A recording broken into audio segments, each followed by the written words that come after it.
Apex Online Racing is sponsored by Elgato, who created this lovely stream deck. For more information about the stream deck, the link is in the description below.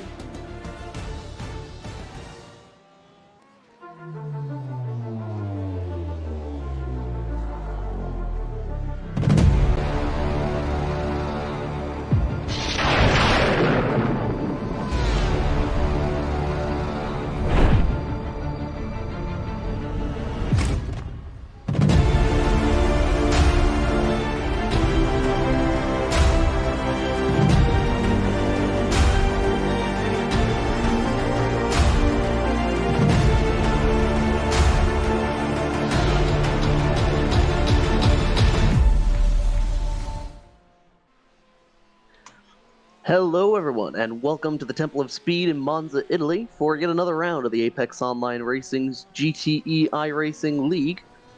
This week, we come to the famed circuit that has, just a few weeks ago, hosted the Formula 1 race. Here, where we saw some interesting racing, and I'm sure that will be no shorter today. I am joined this week remotely by my broadcaster and co-commentator, Niclas Domino. Of course, my name is Brayden, coming to you remotely from the East Coast of the United States, and Nick coming from Denmark. Nick, how you doing today? I'm fine. I'm excited to see, as we just see James Smith just completely smash into the wall. What the Temple of Speed is gonna give us today. There are a new format as well. We are trying stuff out, so this is gonna be really interesting with a 2-race format. So yeah, that's gonna be great. Indeed, and of course these GTE cars now coming to the Temple of Speed. Just a couple of weeks ago in the iRacing's BRS GT3 series, that was featured here at Monza just a couple weeks ago. Now it's the GTE's turn to take part in this famed circuit. Now we're going to see a lot of drafting. I expect going to be a lot of long lines of cars, a lot of freight trains, so to speak. But yet still, there are some technical parts of this track that make it just so interesting to watch, especially when you look at how they have to set these cars up. The key is to maximize the speed in the corners while also not giving up too much time on the straights. So they have to find a very sensitive balance between downforce for corner speed and lack thereof for speed on the straights as we ride on board with the V3 Racing Corvette of Merlin Cooper, the number 366. He's currently scored the 5th position, the last of the drivers who've completed a lap in the AM category thus far. Just a few entries this week, 22 entries overall for this week's race, so a rather small field compared to what we've seen the last couple races. Of course, we did not see you last week. That was the race at WeatherTech Raceway, Laguna Seca in California. So the name is almost longer than the track. Yes, that is a very good point. But when sponsorship money is there, you got to do what you got to do, as we see Merlin Cooper pull in. Now the first of the Pro-Am cars on track. We're riding on board right now with Marvin Sluman in the Hyperion Racing Corvette as he goes off the track and hits the dirt in the Ascari chicane. Marvin, this is not off-road. This is, stay on track. That's where you will get the lap time. Indeed, and especially with iRacing disqualifying any times that include an off-track, I'm sure he will want to minimize any mistakes and any risk of getting an off-track. Now, last week, to give a little bit of an update for those watching, it was Mike Skeppers who brought home the checkered flag in the overall standings. His former teammates gave a strong performance in the Pro-Am and Am categories, but were not able to take home victories. It was something of an uneventful race, not much in the way of wrecks, but it still was interesting to watch, and certainly a grind for the drivers with that slick racetrack. Now, this Monza raceway can't really be any more different than Laguna Seca in Southern California in the United States. We now come to Italy, these high-speed corners, a lot of chicanes, as we see Sluman make a mistake and lose a good bit of speed out of the second set of chicanes, now into the first of the Lesmos, with, I believe that's Stephen Broomfield just behind him, getting a little bit of a slipstream, and that's going to be vitally important for the overall qualifying time for drivers to be within slipstream range of one another. You can see in the background of your screen now a train of 3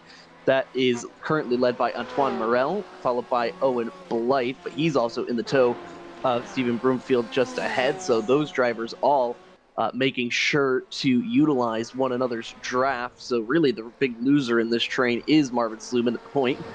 But I'm sure there will be more than enough time throughout this race to try to make up positions. Now, an interesting thing to note is that we will have a little bit of a different format for tonight.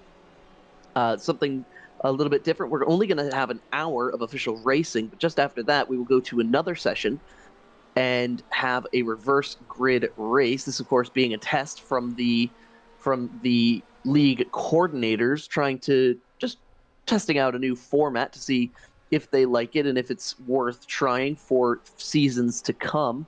So we'll have a 20-minute reverse grid race following the hour official race, as we see Owen Blythe come across the line to take a 1:44.239. That is the current pole time, but we have not seen any of our pro drivers come out yet. Now taking a look at Brando Luke coming into the Parabolica at the end of the lap. Let's see if we can find somebody to ride on board with and take a tour of this famed circuit. Even though I'm sure many of the people watching will be familiar with it, it sure is worth taking a lap around. Let's see if Rano will continue on or if he will pull over.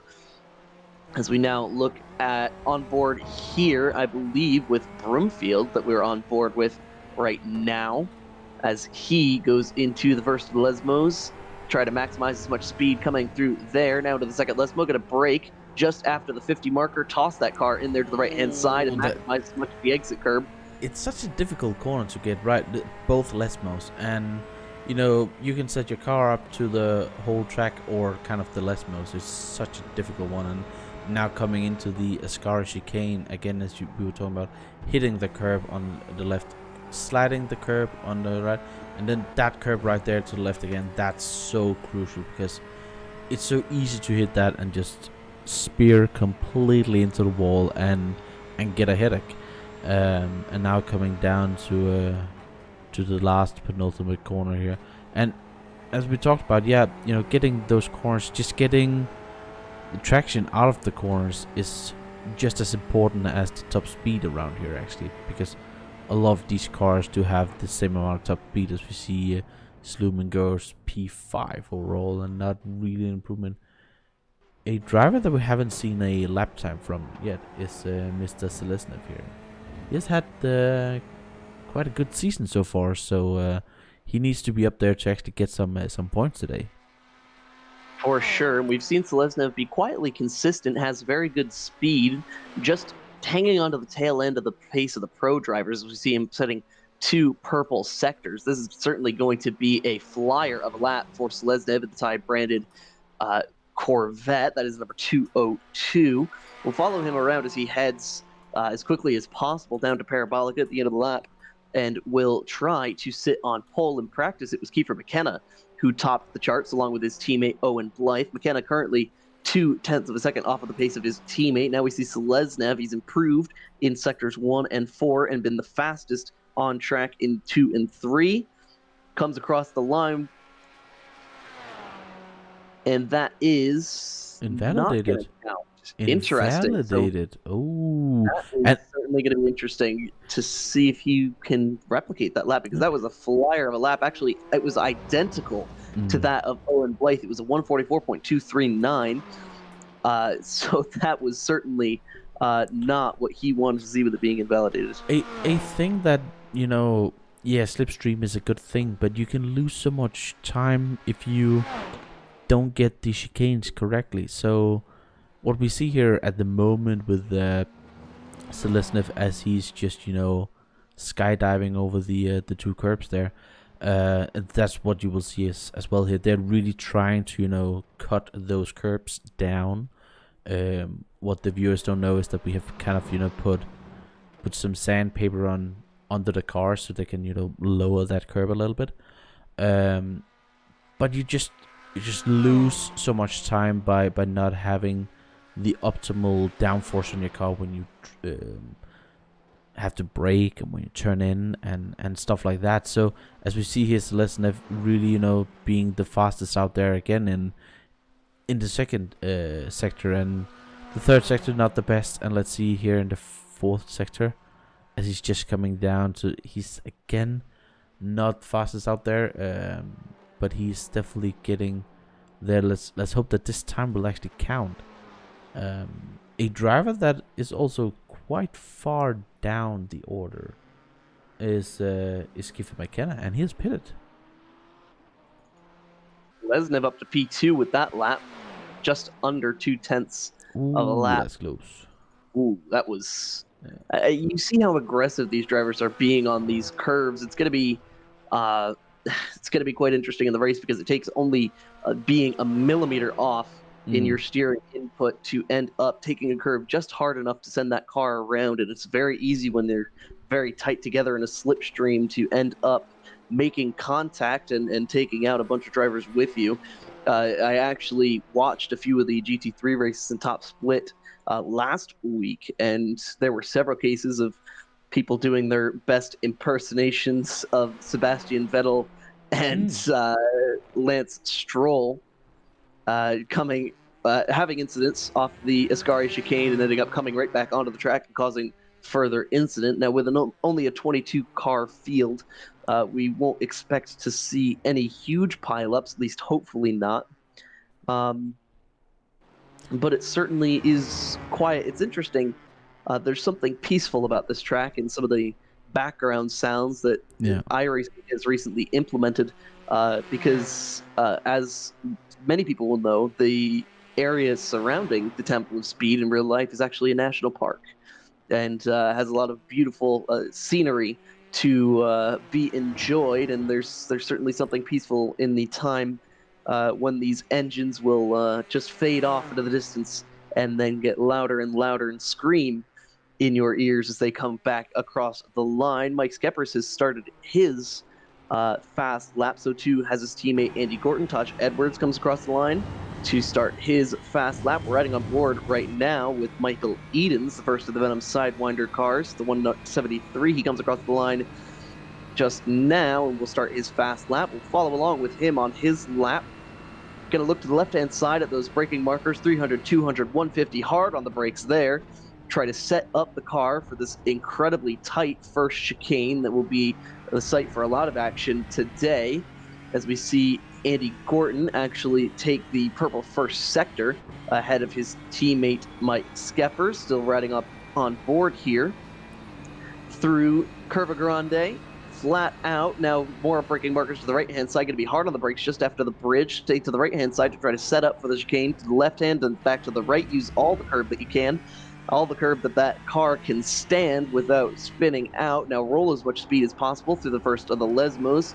A blind exit, so if any incident happens coming out of here, going to be hard to make any sort of avoidance. Now toss the car as fast as possible here in the second Lesmo, and utilize that curb to the outside. Now try to maximize the straight line speed. This is where the downforce package of the car will be ever so important. Now heading into Ascari, we'll see just how aggressive he is on the curbs to the inside. Actually not aggressive at all. That was certainly a lot of time lost there for Michael Edens, having really just been scared of those curves on the inside. The fastest of the drivers that we've seen so far in practice and last week were those who were able to really push hard on those curves. We see Mike Skeppers come across the line with a 144.3. He will be second place overall. Taj Edwards, the Jamaican driver, goes up to P2 overall and first in the pro class. Owen Blythe still holds the pole overall in the Pro-Am category. Michael Edens now comes across the line and will be scored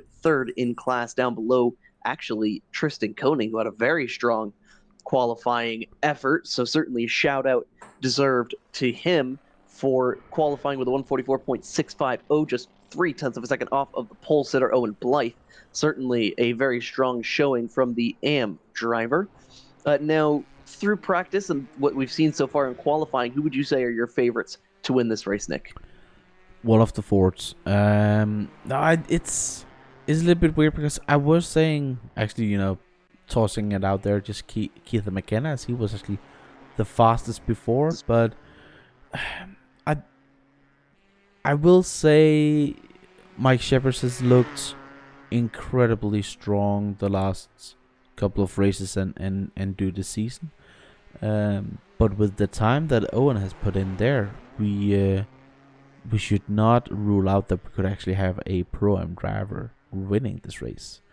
But that said, do we have information about if the fuel have been tweaked for this race, or are we gonna see a one-stop race today actually?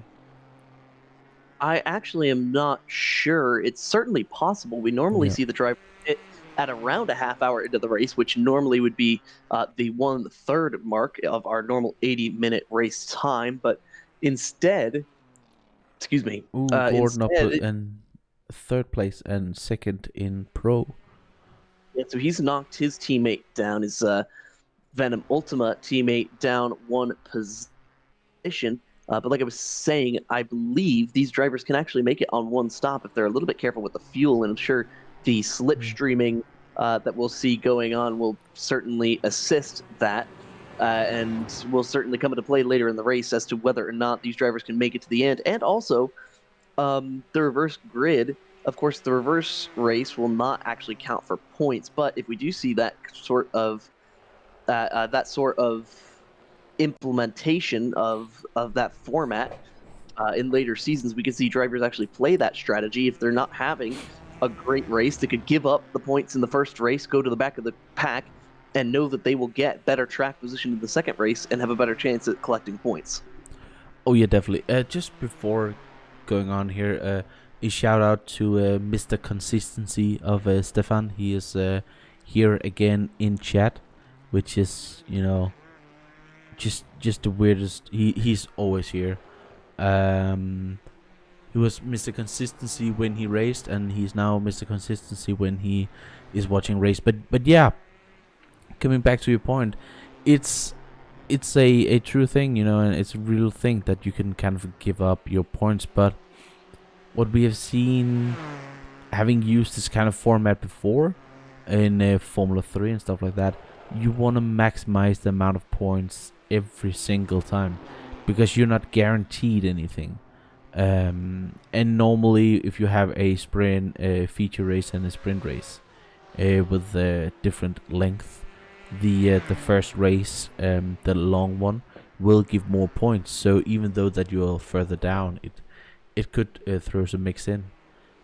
Also to just point out for the viewers out there, the reverse grid, when we get there, and we will talk more about it, is based on championship standings. So if you are last in the pro championship standing, you will be starting first. So we split them up: pro, am, and am, and then it's reverse championship. So that's the thing that they're trying this time, to try and mix it all up, as qualifying is actually over now. Yep, the checkered flag comes out, and it's Taj Edwards, the Jamaican driver driving the BMW for Fuga Sim Sport, who at the last second came across the line with a 144.148 and will top Owen Blythe's 239. Mike Skepper, just a couple moments before that, had jumped his teammate Andy Gorton and was just 1/10 of a second off of Owen Blythe, but that won't matter anymore unless they're able to get a fast lap here. Looks like Hallowell and Skeppers both improve in the first sectors, but it doesn't look like anybody's going to look to challenge.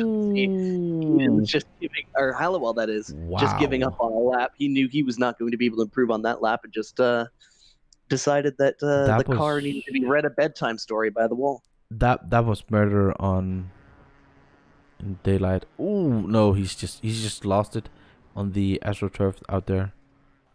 Let's see if we can get that in another view, because he will really appreciate us just having a view of him crashing multiple times. There's nothing better than to see other people's failure. No, he's actually just driving into the wall. He decided, he decided just to let the car die. He wanted the car to be read a bedtime story by the wall. Yeah.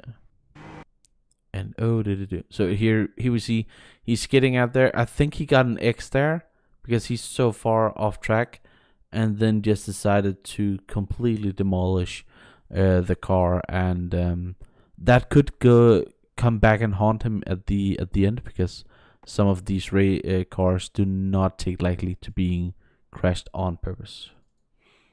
As I think everybody has posted a lap timer there, so we will just wait a little bit before we get the official grid results in here, because we have to wait for the session actually to swap over.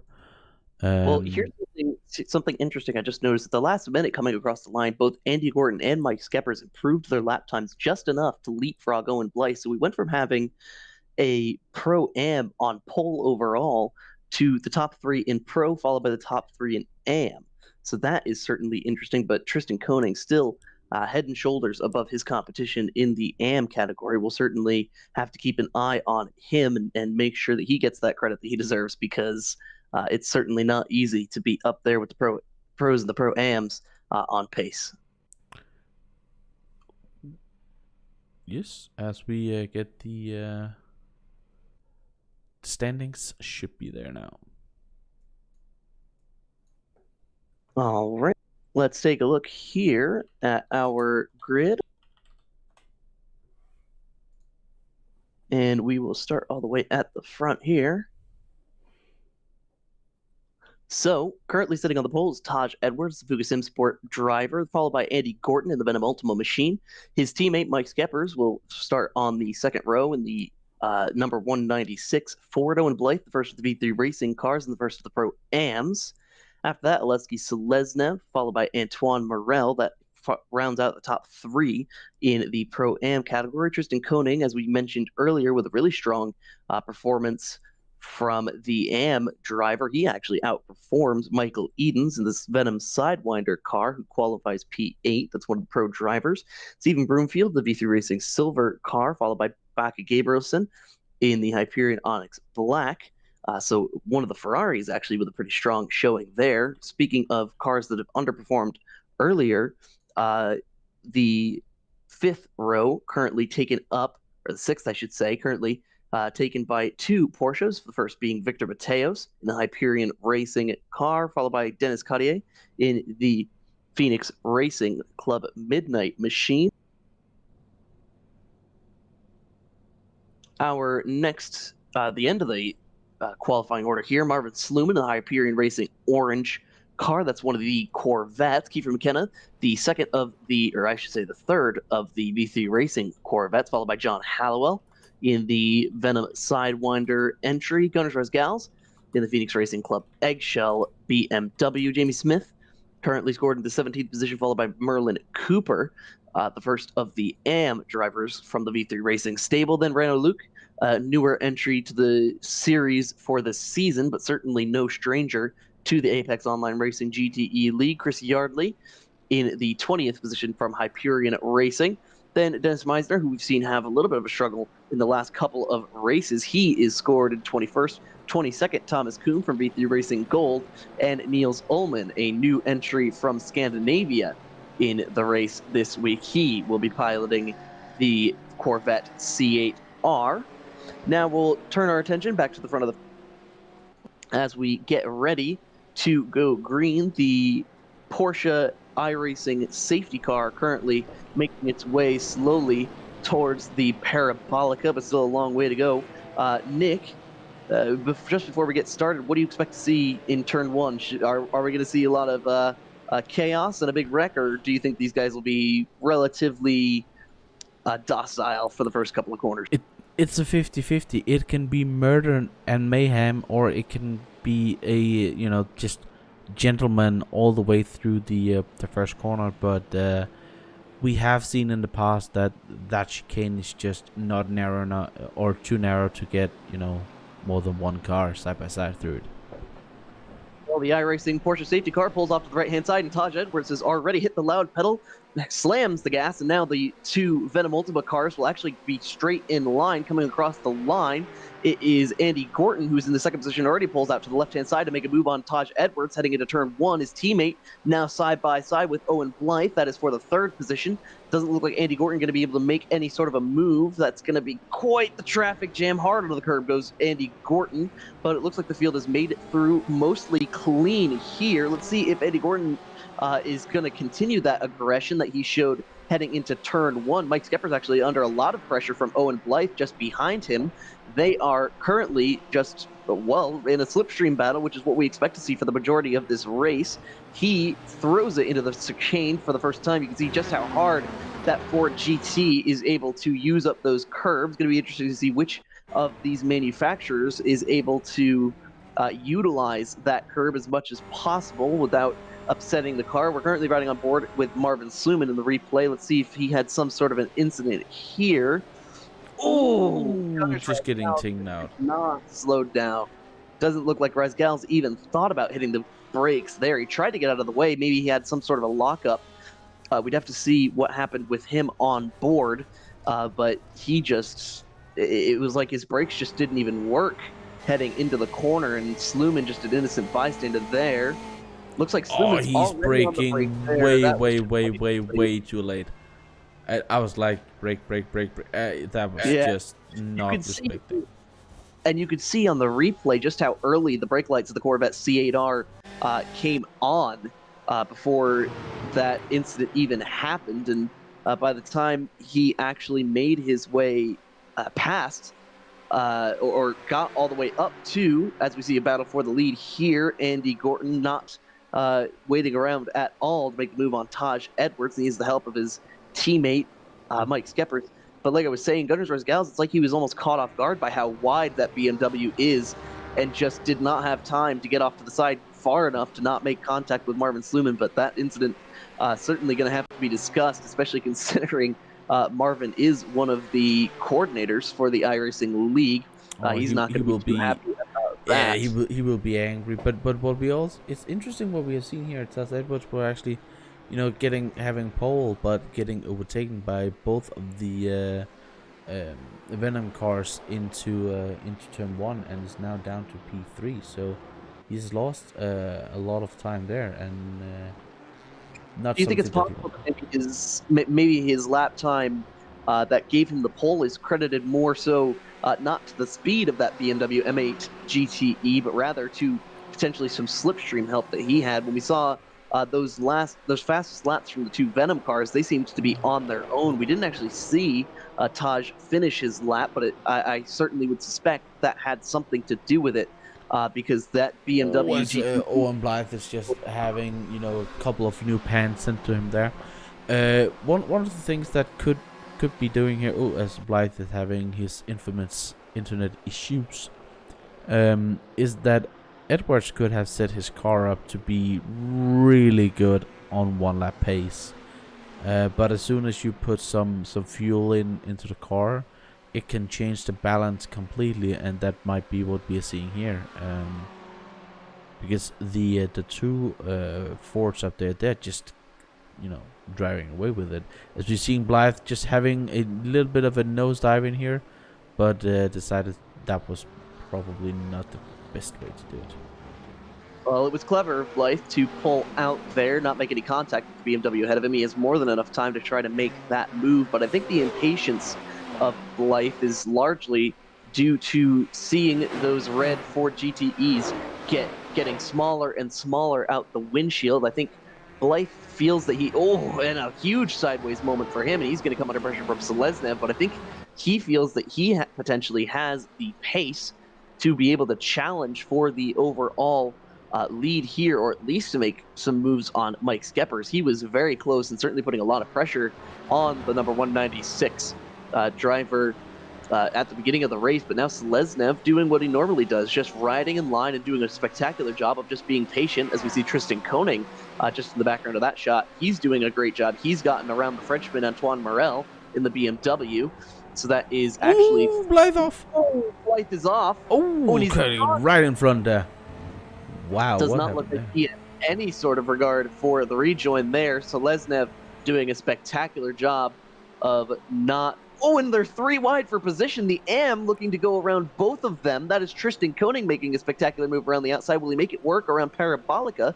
He'll try to carry the speed, but goes off the line a little bit. Seleznev will hold the position. Let's see if Blythe goes back to the inside. That was quite a bold move by Tristan Koning to go 3 wide with them, but it looks like Owen Blythe ended up having a slowdown. But this racing between the 3 of them is going to bring the cars behind up into the picture. Antoine Morel, you can see getting a little bit antsy in the background of the shot, and actually Koning with a run to the inside of Seleznev. Will he be able to make that move work? He does. That is quite a fight there. Tristan Koning with the pace, and he's now past the 2 fastest of our Pro-Am competitors, Seleznev and Blythe, in a rather stunning fashion. He is putting on quite a show here. And now we have an AM currently separating the top 3 in the Pro-Am from the top 3 overall. As we see send up the inside, does not look like he has any regard for over-aggressive driving today. His patience must be wearing thin, as we see Antoine Morel lose a position to Michael Edens, who's making his way through the field. Looks like he has done quite the opposite to what Taj Edwards has done, and in fact has gone for the overall race pace as opposed to 1 lap speed, as he's now close in the slipstream of the car ahead. Let's see the move to the inside here. Shows the nose, but doesn't quite make it. We're now on board with Owen Blythe. Looks like he just took a little bit too much curb there. The car was upset going into the corner to begin with, and I mean, I don't think he really had any choice as to where he rejoined. There was too much momentum from that car to really be able to do anything about it. As we see Dennis Cartier, oh, that was tough. Rejoin there. Oh, That was Hallwell. That was Hallwell going off. Looks like he came off to avoid Cartier rejoining and ended up catching the grass and sending that car around. As we see Niels Ullmann making a move there, doing a good job. The new driver here in the AM category. Oh, Dennis. Just no regard whatsoever. Just completely turned over that car. That was a completely clean pass from Niels, in my opinion, and Dennis just had no regard whatsoever for the car in front of him, completely spun him out, and then just turned him over and got back onto the throttle. I mean, the Corvette could have at least turned back over if not for the Porsche getting back onto the throttle. That was not a clean move at all, and certainly not what I like to see. Oh no! Tristan Koning has sent around Oleksiy Seleznev. No, they're still alive. They're still alive. How has he saved that? We have to go on board with that because it looks like Seleznev was completely sideways. This was the move that looks like it got them side by side. Here, a little bit of a better run from Seleznev. Let's see if we can go on board with him. Some bumping and banging, certainly nothing dirty like we saw just a few moments ago. Let's see what happened here. We're on board with Seleznev. Let's see. You see his hands. Gets onto the brakes. Oh, man, that was just close. He slides right through. Wow. What a job by Seleznev, and Koning doing the proper thing, knowing that he made a mistake and just letting Seleznev keep the position. He's now under pressure from Owen Blythe, who sends it to the inside, and Parabolica gets pinched a little bit by Koning, and Koning is able to keep the run to the outside. Some really tough racing between these 3 drivers. Yeah, definitely. Wow, what a what a race, and what a save. I thought that was a crash at that point, and incredible incredible. And these drivers, as we're just seeing Blythe trying to go on the inside of corn and just having a little bit of contact, and Michael Edens definitely looks and say thank you for that one. I will try and see if I can get back up, because he is far way down from what he would want at this point. He needs to get past all of these, but they're just incredible fighting going on, and he's just having a little bit of a look. Oh, that's close. That Owen Blythe almost kisses the back of that Ford. That was really close. And with these drivers getting sideways, is now a second off. Yeah, and these drivers being so close, they're just getting the slipstream from each other, as we're just having Mr. Marvin Sluman off. What has he done? Ooh, just hitting too much of curb Hit and curb just, a little bit. yeah. So that day getting a little bit worse for him. We see Owen Blythe setting it to the inside, going into his scar, or at least shows the nose. The Ford sends it in there real hard and gives Owen no chance to try to make that pass, that overtake. And it actually, 3 of the V3 Racing Corvettes, with, of course, Antoine Morel being the meat in the sandwich, 3 of them in a row. Kind of interesting to see those cars all lined up. Rather satisfying to look at, if I might say so myself. But this train continues to be a slipstream battle going back and forth. Koning and Seleznev have kind of gotten off on their own a little bit. Koning getting reeled in just a little bit. He's not quite outside of slipstream range, but I think if these guys keep fighting side by side, he will be in the clear, at least for the moment's time.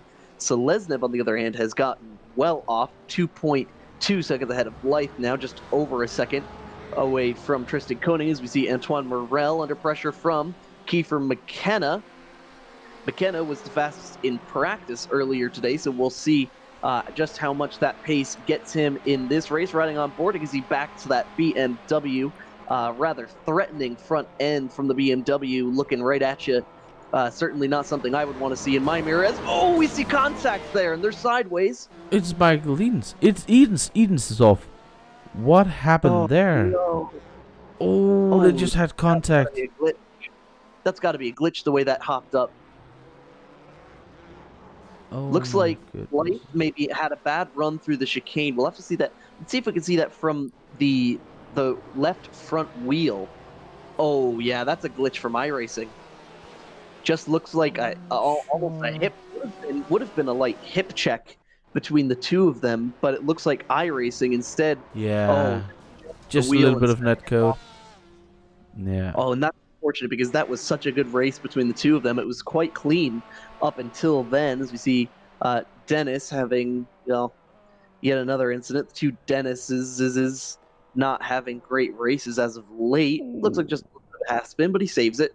Certainly nothing to be too worried about from the Wraith Energy Racing car. Now, Mike Skeppers continuing to keep Andy Gorton well within striking distance. Certainly doesn't want to battle right now. They're just trying to run away from Taj Edwards, and these 3 at the front have really pulled away. They're well gone from the field ahead, and even the gap between Edwards and Skeppers over 2.3 seconds between the two of them. So these Venom Ultima guys certainly showing their strengths. Yeah, and do you remember when you asked me at the beginning of the race, I said, a Ford will win? And, now I have completely just taken and made a commentator's curse on all Fords Well, in iRacing. It's certainly hard to root against them or to make any argument against how strong the Ford GT is after the latest iRacing BOP. But also, one thing is when you say, oh yeah, the Ford, now they're leading out there, it's the most dominant car. It's really not. These drivers are just that good, and it's really up to new viewers and stuff like that to show, here are 2 drivers that really need some competition. We need more drivers in here, and we welcome new and old challengers, and both Skeppers and Gordon would definitely like to have some other sparring partners than just each other, but at the moment they're just so far ahead of the field in just raw pace, and interesting to see if Shebes is able to actually save a lap, so he can doesn't have to fuel save as much at the end as we are actually having. See, you can just see how much more aggressive Andy is on those curbs. Every time they go through that first chicane, Andy has those left side tires up in the air, whereas Mike seems to be biding his time, waiting a little bit, being patient, and just staying in the slipstream of his teammate. Yeah, also we had Mr. Owen Blythe already pitted, so I don't think he pit. That showed up for me as well, but I don't think he's actually come into the pit lane. Let's see what he's done. Ooh, he decided not to. Yeah, no, looks like he was just trying to get out of the slipstream of the people behind. He's currently leading that pack in the chase to get up to Tristan Koenig as this battle for the lead continues to get ever closer. But I'm not sure if it's even a battle at the moment. I think these teammates, Andy and Mike, first of all, are probably some of the closest teammates that we have here besides the V3 Racing guys. And they just work so well together. It's like they have a synergy that before one even thinks about what they should do, the other knows it immediately. As we see a pass for position here, Merlin Cooper going around the outside of his teammate Thomas Kuhn, who rather cordially lets him go by. As we look back now, Tristan Koenig. Oh no! Forgetting to brake. Draw run from him. That was close from Blythe behind, and looks like his teammate will actually make a move to the inside there. Oh, look at that! Oh no! That could go wrong. Wow! Guys, just chill down a bit. There's so much going on here. Just passing by. I have no idea which driver's which. Oh my goodness! At the moment, three V3 racing cars. It's McKenna who had a disappointing qualifying effort, who's now in the lead of the V3 Racing pack. That is Owen Blythe, who continues to fall back, but now under pressure from his teammate, Stephen Broomfield. In this battle, this is actually better battling than I ever expected for us to see here at Monza, as we see McKenna continuing to put pressure on Tristan Koenig. Poor Koenig. Can you imagine being in his position, being an AM among the Pro-Am battle and just behind all of the pro cars, and it's like he can't even get a break. Every time he gets into clean air, his pace is just slow enough that he gets caught up, and the slipstream just putting him at a huge disadvantage, and he's been bumped and banged around like a billiard ball. Oh yeah, definitely. And as we also see Owen Blythe actually having a little bit of a war paint going on. As Morel is almost getting that huge BMW into the rear view of the Corvette.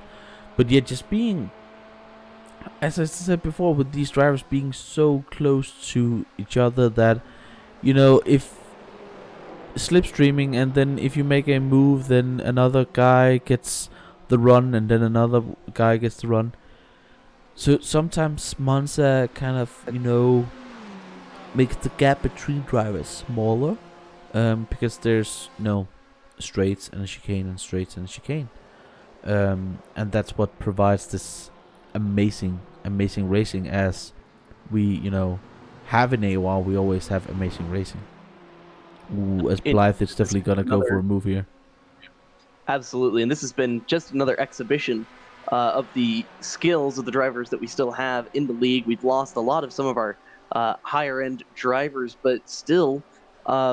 The racing continues to be this good, and I don't see any reason for somebody not to join. Of course, I'd be racing if not for not having a rig being. Yeah, I was just looking into the chat. They're just talking about fuel saving and stuff like that. As Blythe now has to defend from Morel, and that's going back and forth. Just have to be careful with the braking, because what these cars are, even though they're the GT cars, they are also really high downforce cars, and being behind somebody else, you're losing that downforce. So that is also what they are feeling at the moment, as we are now 18 minutes or almost 19 minutes into this race.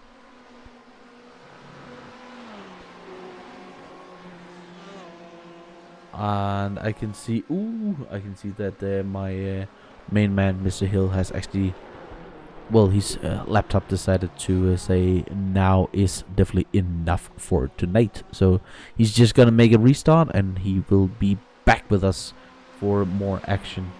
As we're just at the moment with Owen Bly, let's go on board with Mr. Bly here, and we can now see his dashboard. Right now, just being so close to that Corvette, he would want it to be ahead of Koenig, because Koenig at the moment is this cork in the bottle. We see Celestnev already have a gap for over 6 seconds, and McKenna is just getting away as well. So he really needs to get by. Mr. Koning here. Otherwise, he's just losing way too much time.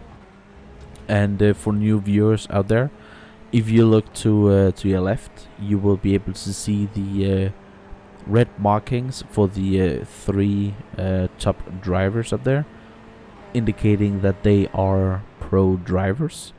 And then the green is for the pro AMs, and the blue for the AMs. And then you might ask, well, why is Bly fighting an AM driver? Koning, even though he's an AM driver, is not obliged to just move over. He's allowed to fight for his position all the way through, and there's ups and downs to that. Some drivers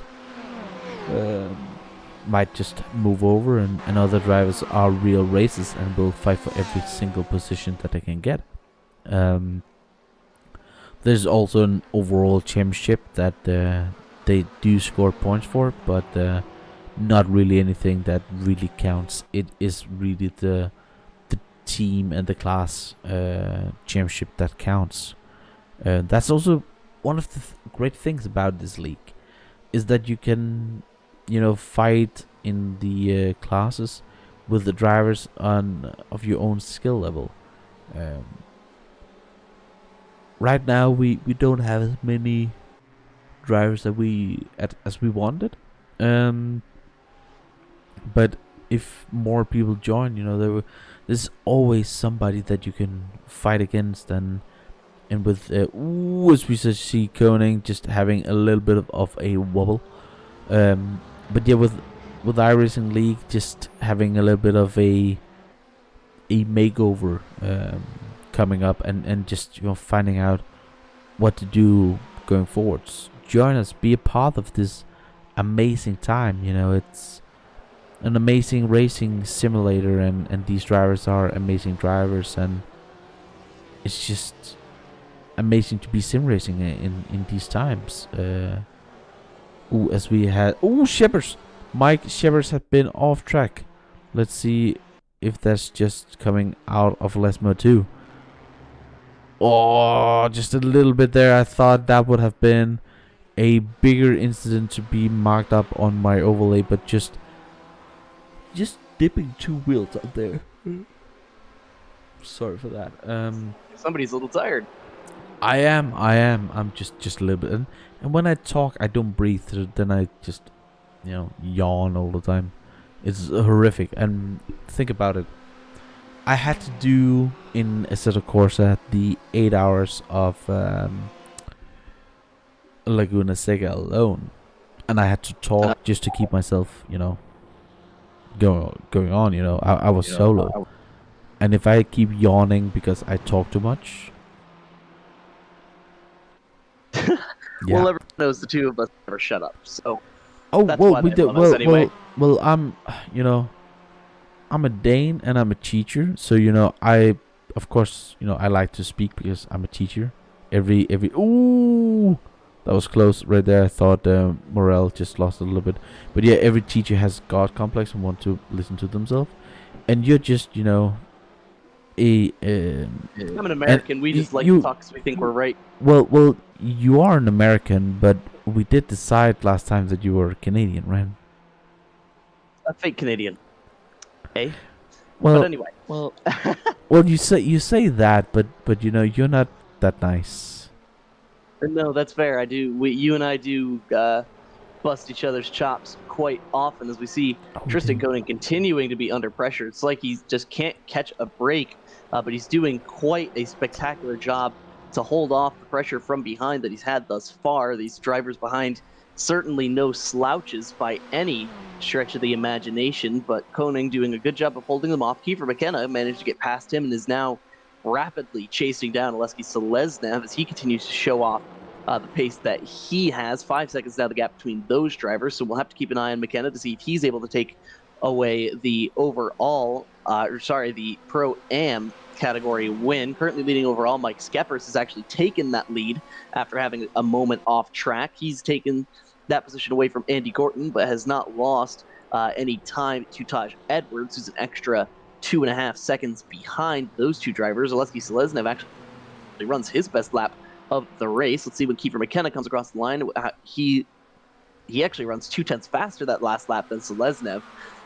So quite strong pace from him. The rest of the field behind, around about 8 or 9 tenths of a second slower, being in traffic with one another. As we see a move to the inside from Stephen Brumfield on Antoine Morel.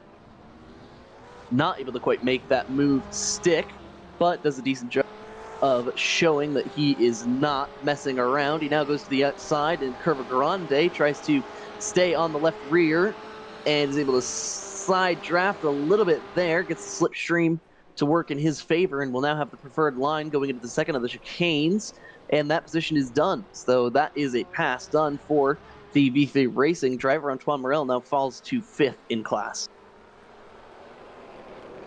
Yeah, interesting, because the BMW, from all the tests that we have done before, had the most top speed, so I would have guessed that it would be the dominating car, especially around, you know, the temple of speed, but apparently not so. And you know, it might be that they need to put so much downforce on that car to just get it through the corners that, you know, it's not fast enough. Ooh, she's just hitting well, actually 3 of those Verstappens there, which, you know, damage your floor and stuff like that. You don't want to damage your car by going over the Verstappens. If anybody gets that reference. You're on your own there, bud. But you didn't get that. No, I wasn't paying attention. Oh, I was grabbing a Verstappen. sweater, in fact. A Verstappen. Excellent. The sausage curbs, because Verstappen overtook Kimi at the American Grand Prix a couple of years ago. So they put one in that corner where he overtook him off the track, and then called it a Verstappen because it stops Verstappen. Oh, that's excellent. Well, as soon as now I have come. Cars. Huh? Now it just destroys race cars instead of just true. Verstappens, as we see. Oh, what a send from Blythe. Can he make it stick? Not quite. Koenig continues to hold him off. They're now side by side in a drag race between the 2 Corvettes heading into the first Lesmo. The preferred position goes to Tristan Koenig. He runs a little bit wide. Oh, nice contact! Oh, he spun out. Owen Blythe had enough and just spun him out. Tristan Koenig now into the dirt. Oh, hold the brakes. Just barely taps the wall. Can he get back on the track as quick as possible? I thought I think nice there were job. a little bit of netcode, and also Koenig did not really. He did not give Owen enough room to rejoin the track. He would have been in the grass. Yeah. It's clear to see from this view, especially Owen had to get back onto the track at some point, and Tristan just was not giving him the room. It had been a relatively clean battle up until then. There was a little bit of code involved that kind of sent Tristan towards the side, but still Owen did not have any more, I should say, space to give there, as he now goes through Parabolica, and Tristan now just entering. So he's actually lost the lead in class, in fact. Oh, he has. He's now behind Mr. Jamie Smith, and who is behind one more of the Norwegian Mr. Gabrielsen, Norwegian countryman. Koenig has the pace. He will easily make the move. I think he has more than enough time to get back out in front of the class. Certainly won't be in contention with those Pro-Am drivers. He's already going for a move up here with James Smith, and Smith is just putting him out of the track just a little bit, but no, just leaving him room at the very last end. No, right. But if you're Jamie, you have to know that he's faster. It's not worth fighting. No. He was just battling with Owen Blythe, who has shown that he's one of the fastest drivers in the league right now. And despite that little bit of damage to the right front fender of Tristan Koenig, I don't think it's ever worth fighting at this point now. His next target is going to be the Ferrari of Gabrielsen up the road just a little bit. The teammate to Jamie Smith, and Rano Luke a little bit further ahead, but he's not in that same class. But I don't think Koenig will have any problem whatsoever getting back to the win in class. No, and well, yeah. Ooh, as we're just seeing the 2 leaders actually pit now, so we are well, about halftime. So I think they should be able to get to the end. But a driver that I want to point out here, and you might be able to shed some light on this. Why is Mr. Thomas Kuhn all the way down P16? As we see a lot of drivers actually coming into the pits. Well, first of all, I can confirm that Monza is certainly not Thomas's favorite track. And even in general, depending on regardless of the track, Thomas is someone who might not have the outright pace, but he will absolutely, he's the perfect guy to have as a teammate in an endurance race, because he might not have the outright pace. He might not run the fastest laps on track, but he will keep it on the track and do whatever he can to make sure that car comes home in one piece. And he puts himself in positions to be at the front of the race.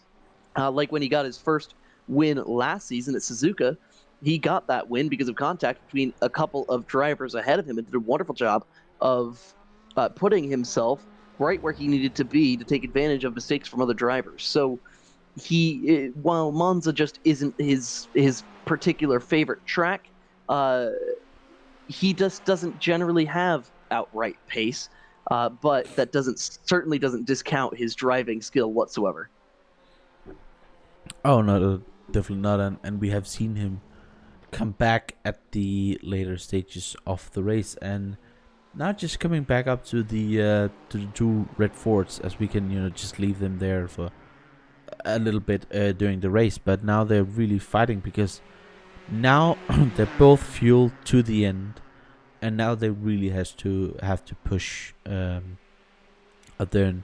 And Shepard has not, as I expected, to try and see if he could do another lap with fuel saving, and now he just needs to push and getting closer and closer to Andy Gordon. I think these two will now start to fight.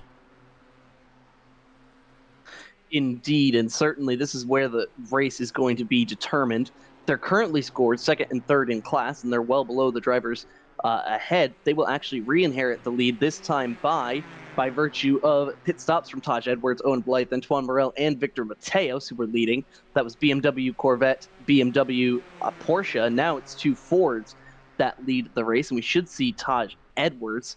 Yep, there he is, just in the background of your screen, as we see them going a defensive line from Andy Gordon there, which indicates to me that they really are battling here.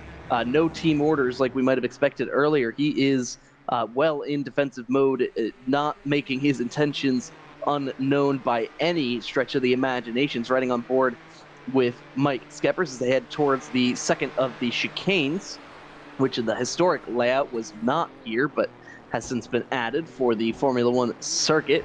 Hard on the curbs now. You can see Mike being much more aggressive on the curbs. He was being rather gentle with the car earlier, as we see a battle between teammates yet again a little bit further back. This is between Owen Blythe and Stephen Broomfield.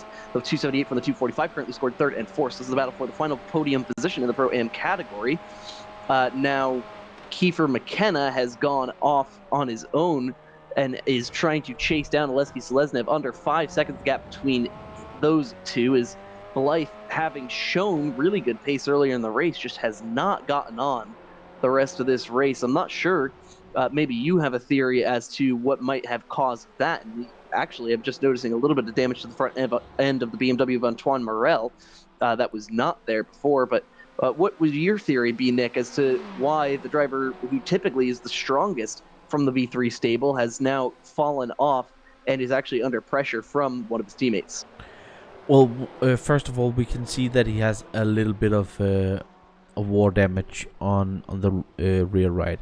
Also, we did see Bly have that contact with Tristan Koenig. He did lose a lot of time as well by being behind Koenig, where Seleznev and McKenna just got past and just drove away. So a lot of the time that Bly had lost is down to that. Also around Monza, if you can stay within the slipstream, it can get really difficult for the driver in front to really, get rid of you. You will just, be there like a bad disease, always there. Like a sandwich. Like a sandwich. What? Like glue on a sandwich. Like glue on a sandwich, yeah, or like yeah, I don't know. I thought something and then I decided that was not something we could say on air. No, of course not. Yeah, of course not. Yeah, you know when you think no. If you have to second guess it, it's probably not a good thing to come out of your mouth. But anyway, looks like a little bit of shaking back and forth from Stephen Broomfield behind, and the gold on those liveries looking as good as ever, heading through the first Lesmo. Now we're seeing a battle. As Not it for just position completely turned off. I was just like, you're gonna go off on a rant here. Let's swap battle. Well, we're seeing a battle here. This really isn't even a battle, is it? It's just Gunners vs. Gals, who seems to have had some incidents with the wall. You can see the front end of that BMW M8 looking rather depressed. Oh, he had the the pleasure of just completely destroying Sluman in in turn the second chicane at the start. So that's probably where that BMW when it got gets damage on that front with the old damage model as these cars still having on, it looks so sad. It really looks so sad because it's just getting, it has this huge nose and now he's just gotten, a bloody nose right there. It's a little bit weird to look at. It does bring up a topic of discussion.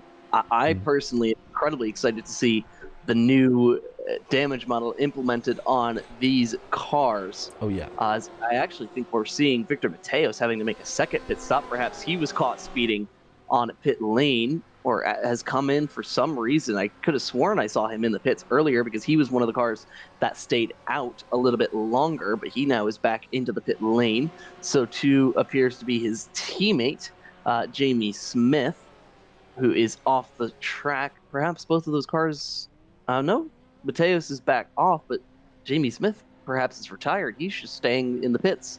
And he was there. Yes, Smith on my overlay is grayed out. So I think he had a huge incident or argument with Wall, and arguing with the Wall is like arguing with a woman about stuff, and you just can't win. Well, back to the topic. I wanted to bring up what do you think are going to be some of the pros and cons of the new damage model once iRacing does decide to implement it, as we consider to see that battle for the lead between teammates under a tenth of a second between the two of them, as we see them go side by side into the first chicane. Andy Gorton not giving up by any easy move. Skeppers is really going to have to work for it. Yeah. Certainly not going to be an easy pass to make, but I personally am incredibly excited to see the new damage model on these cars, how it'll look and how it'll perform. What do you think are some of the pros and cons of it being implemented as opposed to what we currently have? Well, pro is that you can actually see the damage you're having, as we just recalling this were Jamie Smith and why he is where he is at the moment. Let's just see what happens to him here. Just goes off, and yeah, that's why he's not racing. He touched the green ice. He touched the green ice, and when you touch the green ice, everything goes to shh. But yeah, pros, you can see the damage. We get more accurate damage because at the moment we have where you hit a curb and suddenly you have 3 minutes worth of damage, and you can murder somebody and you get 10 seconds of damage. Hopefully we will see that carbon fiber doesn't bend anymore, because it doesn't. But with this damage model it do.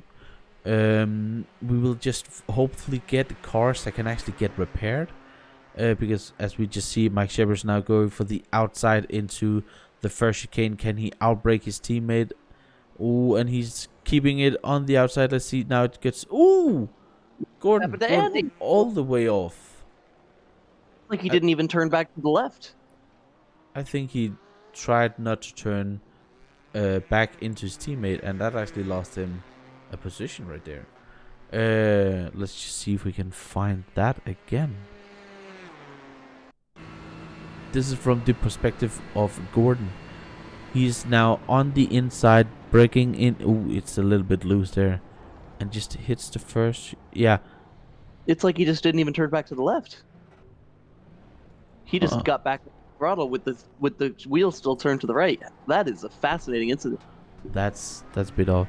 But yeah, a thing that I hope gets updated as well, as we actually have Tristan Koning back in the lead in the AM class. That didn't take him long. But we need new mechanics as well, because at the moment iRacing is having one man with a toolbox. That is what we should expect to get replaced on the cars. And with the new damage model, I hope also the option to actually get chain stuff repaired. We get when you look, one of the pros. We get more spectacular crashes. A con, right. I am always gonna try and crash my car just to get that spectacular crash. in week 13, I take the Formula cars and just demolish them. Yeah. But also, you know, to your point a little bit earlier, to clarify that a little bit, as you see Dennis Meisner having a little bit of incident, it seems, showing up on my overlay. But to your point a little earlier, when you look in real life, these teams can replace entire components of the car with not much time. So in an endurance race, like, for example, the 24 Hours of Daytona, which will be the next major endurance event on the iRacing schedule, say you get into the back of somebody, damage the nose of the car, it would only take less than a minute to replace the entire front clip and restore the top speed of the car, whereas with the current damage model, it seems that even just a tiny tap to the front of the car can permanently stunt the top speed of the vehicle. Yeah, well, you know, a small tip right now might actually be, you know, a huge damage on the car, and a part where the front bumper might be so much damage that you do lose all of that top end speed. So also Hallowell has just confirmed for us that Andy's wheel disconnected and then reconnected. So it were a malfunction and not just because he was a really, really good friend. I just thought he was a great friend. Yeah, well, you know, sometimes. But with with less than 20 minutes to go, he needs to get up there and gets that P2, as we're just seeing Meisner getting lapped by Bly and Brumfield. And if we look at Owen Bly's car, because we are having amazing camera crews, right? Look at this.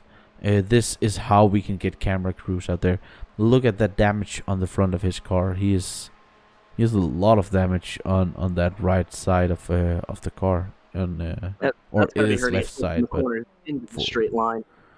It does, and with the new damage model, that right there would be a lot of damage, and hopefully something that we can see where things fall off and stuff like that. I would love to see that, and with that, I would also love to see them introducing proper safety cars and yellow flags and stuff like that, because we need that, as Tristan Koning has actually just lost the lead. Tristan Koning, what is going on with you, my friend? Let's see if we can find it here. Just a slipstream battle if I had to guess. You just lost it. You just lost a... That looked odd. Certainly a bit of an odd incident there. Yeah. Maybe a mistake in turn one that sent him back to the second position in class, but I still believe that Tristan has the superior pace to the Ferrari just ahead. Let's just see, as Meisner has had another unfortunate incident. Let's see. Oh, he's just...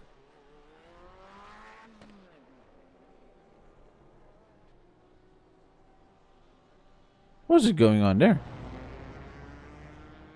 And deciding to stop the car. And oh no, he's going.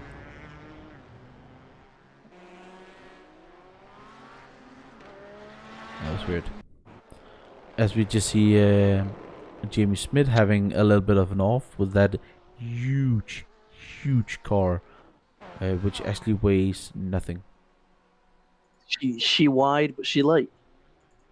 Oh yeah, she is. Now, He's looking at our leader, Mike Skeppers, with a 4.3 second lead. You see a bit of a flash of the lights from Stephen Broomfield. Not sure if that was intended for Niels Ullmann or for his teammate Owen Blythe, who I would say has probably been holding him up a little bit. But we continue to see them battle back and forth. Kiefer McKenna now getting ever closer to Aleksej Seleznev. Seems like he's actually got into the 4-second range and just hasn't been able to catch him. So perhaps the pace falling off a little bit for McKenna, perhaps as a result of old tires or something else. But 3.5 seconds the gap between the two of them. We'll see if he has enough time with now just 14 minutes remaining to try to get past. As we see Tristan Koning making the pass on Gabrielson, and the Ferrari easily outbreaks him. Looks like he just kind of gave up the position, didn't want to make too much of an issue out of it. Not worth battling there, especially since that was... it really seems to be clear to me that the superior pace truly belongs to that blue and red Corvette, and not worth fighting if you are Gabrielson behind, or at least try to stay in a position where you can try to make a move on with 1 or 2 laps to go and try to steal that position away. Oh, definitely. And one thing that we have to look at again here is, or again now we actually have to look at is Mr. Gordon, who's just slowly but consistently closing the gap to Edwards. So we might have a battle for P2 here at the closing stages of the race. And you know, with only 13 minutes of this hour-long race, this could get really heated. No question about that. I think Andy does have the pace to overtake Taj. The question is, how much of a fight will the BMW put up to try to hold on to that second position as opposed to being on the third step of the podium? Now, a little bit of an update of the overall standings in each of the classes. Mike Skeppers currently leads the pro category. Taj Edwards, Andy Gorton, they're the top 3, both overall and in class. Aleksej Seleznev still leads the pro am category. Kiefer McKenna actually, as I made mention of it, has actually started closing in on Seleznev ahead, now 3 seconds under 2 even, the gap between those two drivers. He continues to try to make his bid for the win in class. The Irishman currently in the 2nd position in class. 3rd, currently held by his teammate Owen Blythe, who's been under pressure for several laps from his teammate Stephen Broomfield. Then a little bit further back, Tristan Koning, who was actually in the midst of this battle for a good bit of time until an incident with Blythe sent him back into a battle with Baki Gabrielson. The Ferrari driver currently scored 2nd in class, and it's a good bit further back as we see a little bit incident. I mean, this battle's been going on for a little while, but Dennis Cartier just making a mistake, it looks like. Yeah, not too surprising there. And then we have the bending carbon fiber with the wings. Yes. If only that existed in real life, right? That'd be well, you know, so sometimes it's a new way of trying aerodynamics. I haven't seen anybody being able to get it to work yet, but you know, always you know, give it a try. always You know, time for R&D. yeah, exactly. Now we see Andy Gorton continuing to get ever closer. So there's a couple battles on track actually getting closer and closer and worth taking a look at. The first is, of course, this battle for 2nd overall between Edwards and Gorton. Stephen Broomfield continuing to put a ton of pressure on Owen Blythe, and Kiefer McKenna continues to get bigger and bigger in the mirror of the Ukraine native Aleksej Seleznev. Then a little bit further back, that's the battle for the lead in the AM category. And then Merlin Cooper actually putting quite a bit of pressure on Dennis Cartier ahead. Looks like he's actually made that pass. So we're looking now, or nope, not quite yet. He has not made that pass, but 0.6 of a second the gap between the two of them, with Cuddy having a good bit of damage. I really don't think he's going to be able to put up much of a fight against the V3 Racing driver. Are you saying that the bent carbon fiber wing there is not effective aerodynamic downforce? Maybe in only right-hand corners. Yeah, let's go to the wrong NASCAR. Just reverse of that, and he might get a chance as Broomfield is getting ever closer here, and he would get at this point, would he get a little bit tired of looking at that Corvette up there? Because even though it is a gorgeous looking livery, I think he would be tired of looking at it at this point. Yeah, I would have to imagine at least seeing the number 278 in the rear end of the trunk area, where actually the engine is located in the new street version of the C8. One would have to imagine that he'd rather see clearly back out ahead. They are hard on curves. Certainly not worried about this equipment whatsoever. Why, right there, this is why this is a sim and not real life, because right there, they would not hit those curbs that hard if that force had to go up through their butt. Very true. It would certainly give them quite the neck sore, as we see Kiefer McKenna actually now within 2 seconds of a Leslie Selesnyk, so that battle could be close between the two of them. Seeing another battle for position, we're on board with Merlin Cooper, now on board with the Irish driver, that's Kiefer McKenna.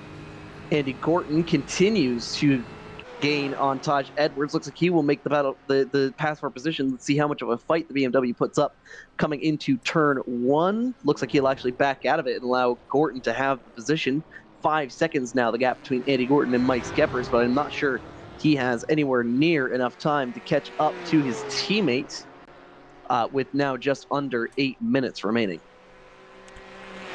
Oh yeah, definitely, and with over 4 seconds, he's not gonna be able to get, even though he's faster, but he's 1/10, 2/10 faster at the moment, and he would be disappointed with a wheel failure out there, but at least he has had the pace to get up there and get that P2 back. And I think Skeppers did have the better overall pace, and it's certainly a good battle to watch. But it is unfortunate that it came down to a wheel error that decided it.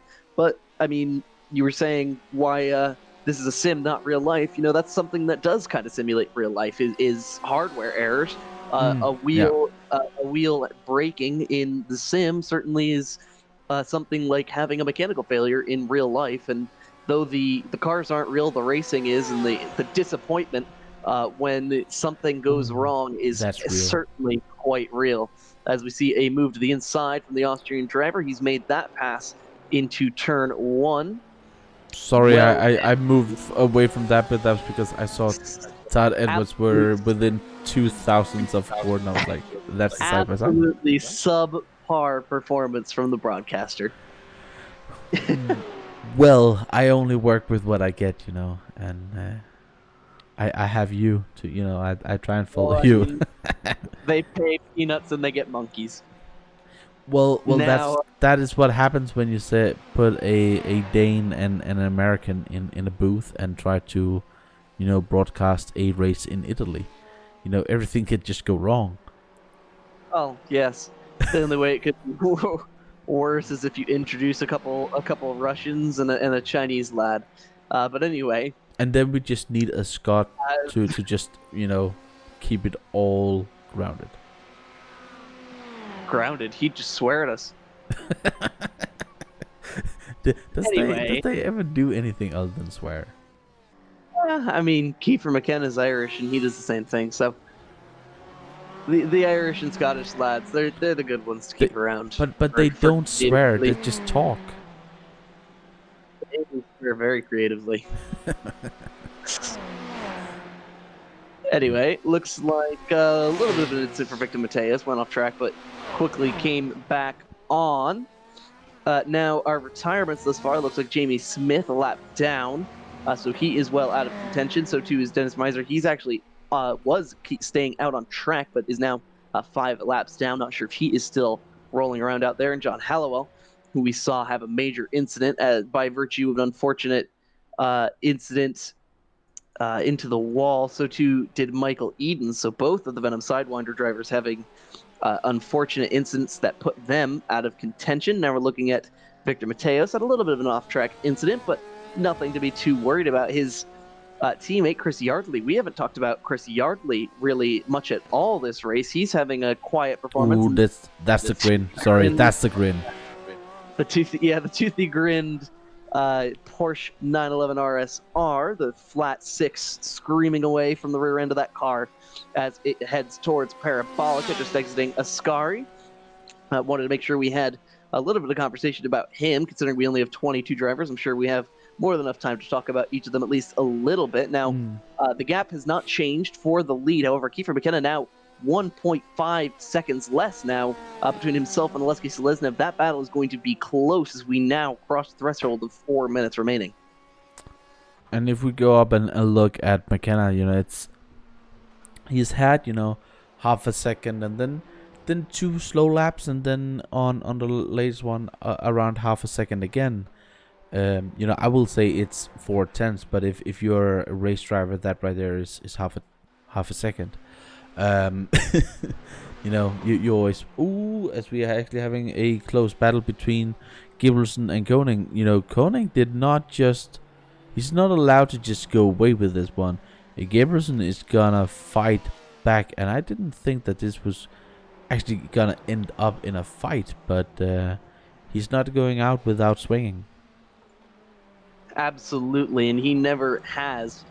Tristan Koning, in fact, has done a spectacular job of recovering from an incident earlier. McKenna has been rather recovering from just a poor performance in qualifying. He was fastest overall, even faster than all of our pro drivers in the practice sessions earlier. And he just posted the fastest lap.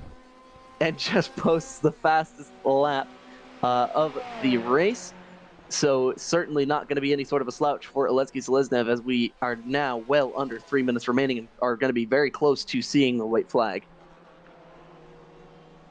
Oh yeah, and we're at the moment just going to stay on with this battle until something else is going to happen.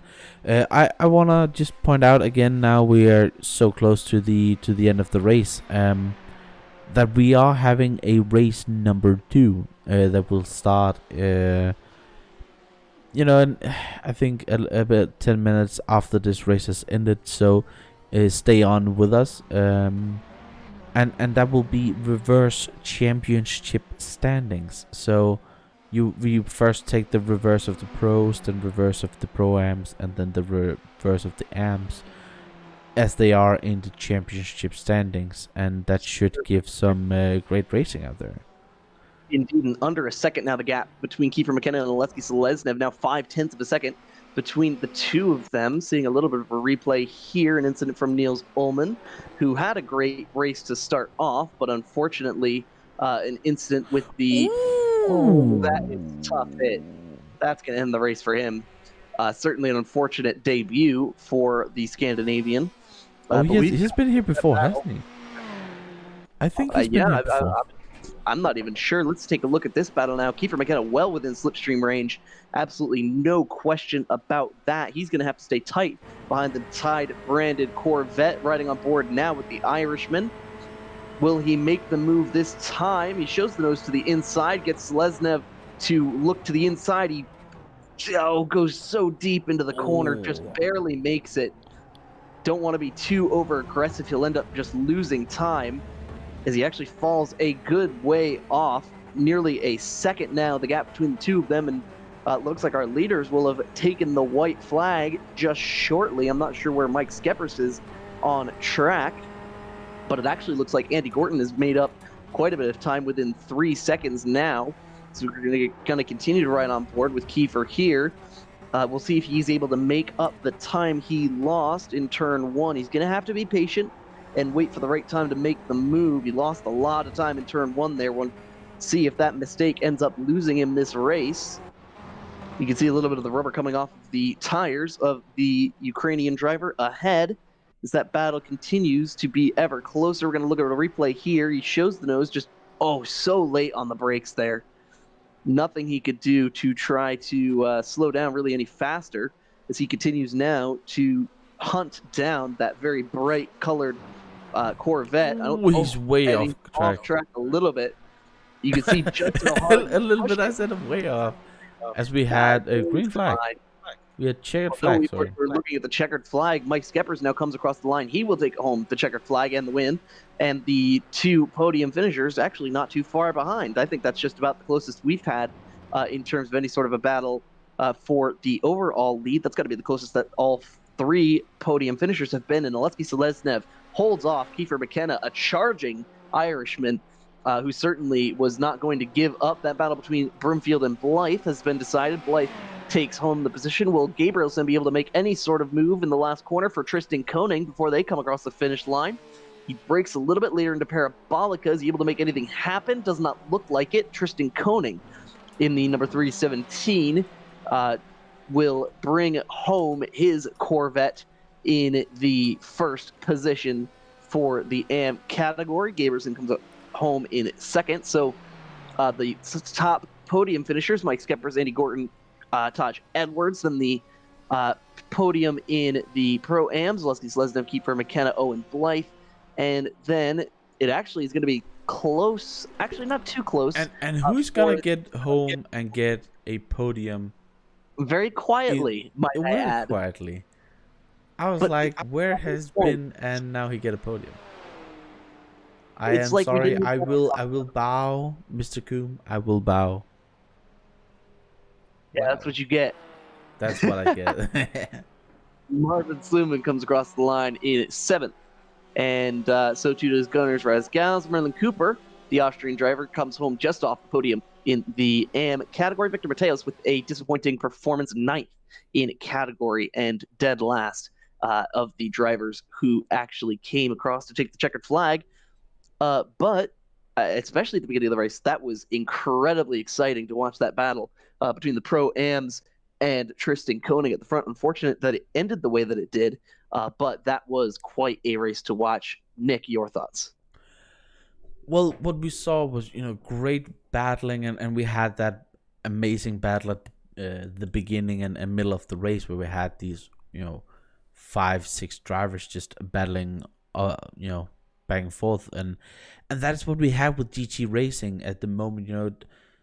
It's just so close, and we have these great, amazing battles out there. Of course, we had some small incidents, but for the most part, it's just good, close racing and fair racing between a lot of these drivers. And, the story for me is also just Shippers and Gordon dominance out there as well. Well, since it is going to be, we are going to have a second race. We'll keep our driver of the race nominations quick.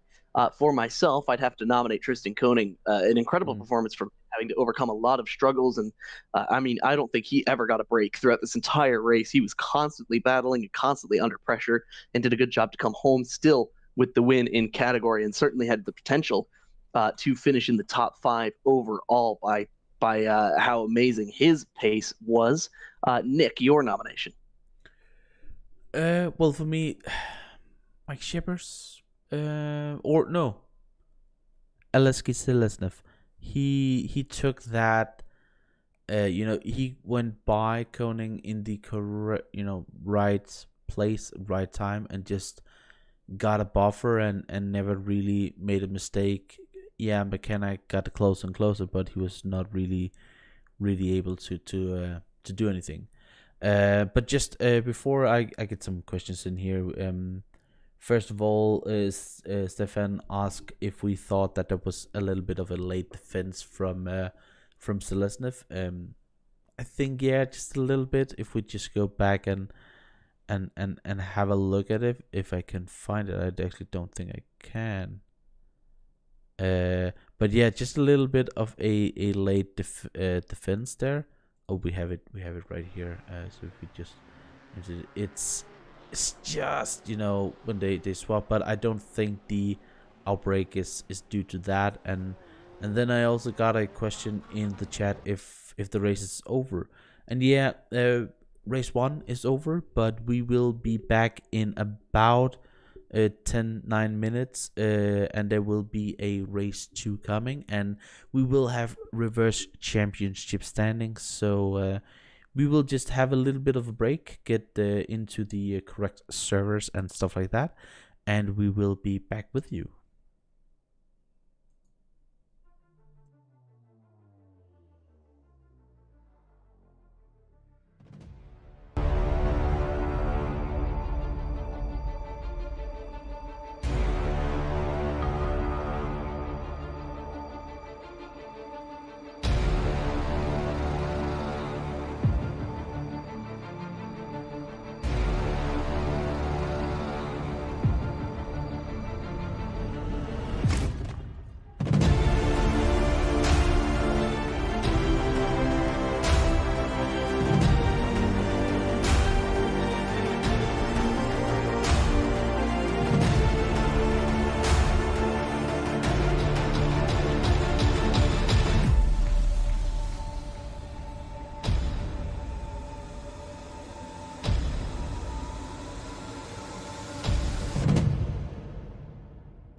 Apex Online Racing is sponsored by Elgato, who created this lovely Stream Deck. For more information about the Stream Deck, the link is in the description below.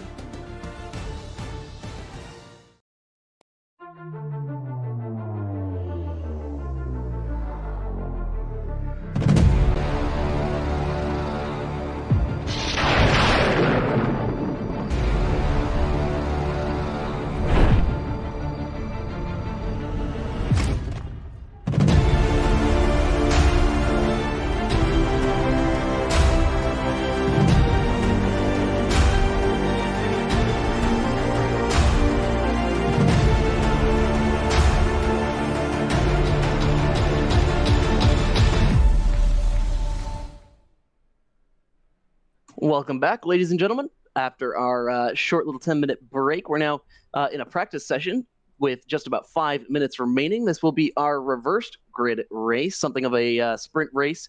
After our feature just a few moments ago, Mike Skeppers took home the win that time. Now, this race, of course, will be reverse grid as according to the overall standings in the championship. So each of our drivers will be basically challenged to go through the field. At the moment, Michael Edens leads the charge with a 144.623. Thomas Kuhn comes across the line and runs his best lap of the race, or of the session, I should say. Now, there will be no qualifying. As I said, they'll be gridded opposite of their current positions in the championship standings. So those leading the championship standings. For example, our good friend Mike Skeppers, he will be in the back of the pro field. Of course, this race is optional for the drivers. It's just a little something that the coordinators are testing out to see if it would potentially be successful in the future. And we do appreciate the support from those of you at home who've stuck around to watch this race. Certainly going to be interesting, probably a little bit of carnage, I would suspect, but always going to be entertaining to watch.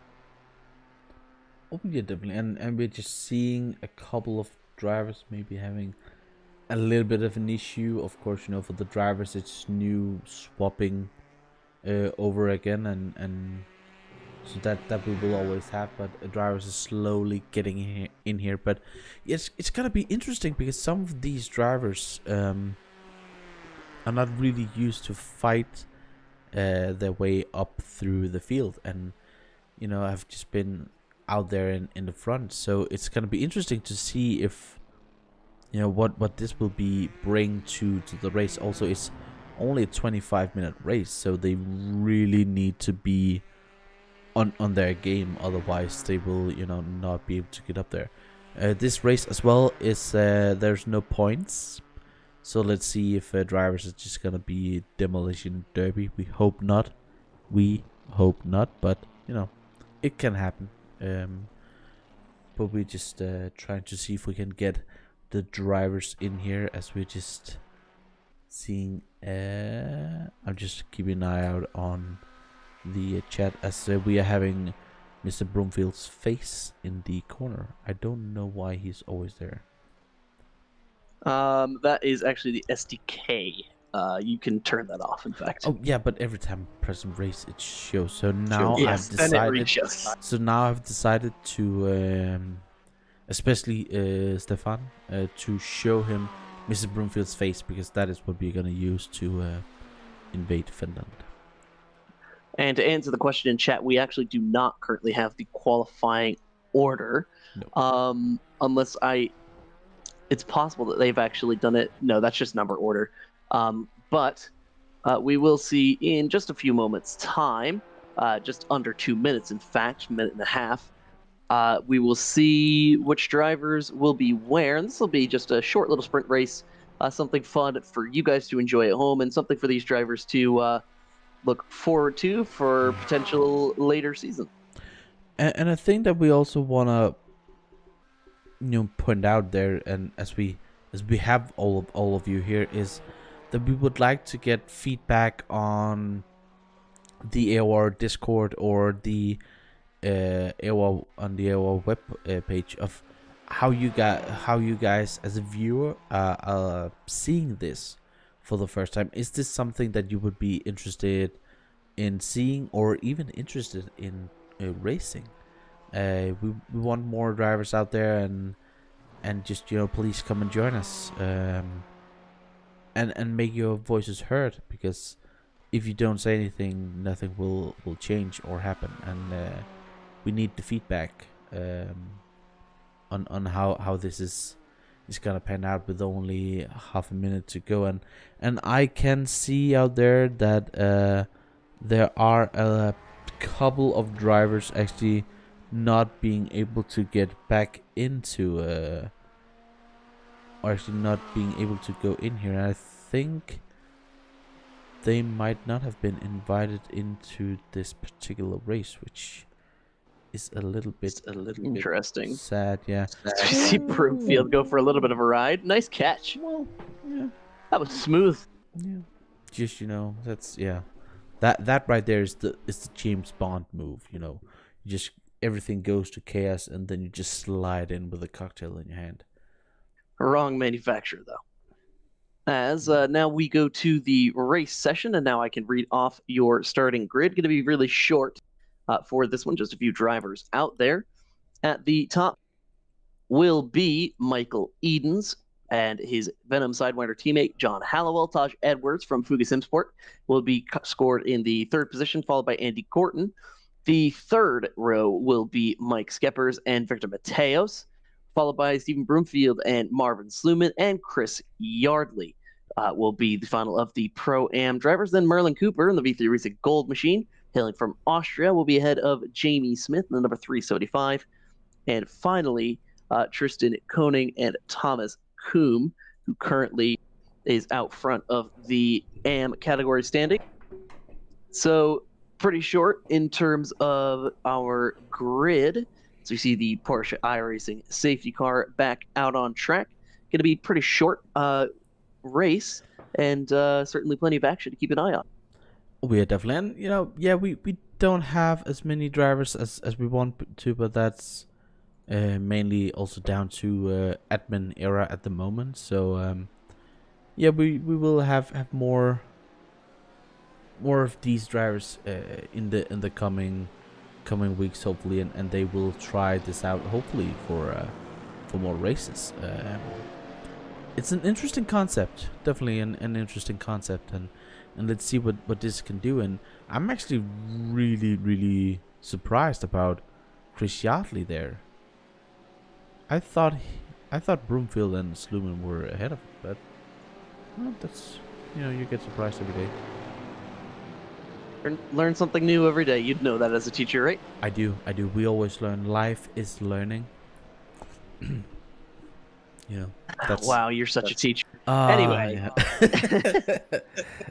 So now instead of the two red Fords out front, it's the two blue Fords with a similar livery, all from Venom Motorsport, but of course the two different teams.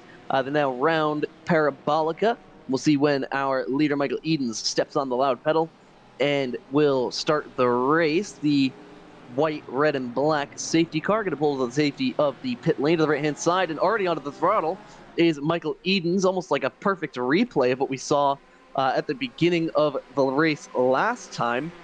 Immediately, the two teammates falling in line with one another. Andy Gorton already in the slipstream, and they're blocking back and forth. A lot of defensive driving, and actually Mike Skepper's deep dive into turn one to try to make a move on the BMW of Taj Edwards. Not able to make that work. Michael Edens running away as quickly as possible, knowing that his teammate Andy Gorton is coming with a vengeance after losing the opportunity to have the win in the future race not too long ago. Side by side, 2 rows deep, heading into the first of the second, I should say, of the chicanes. Oh, contact! Oh, that was deep.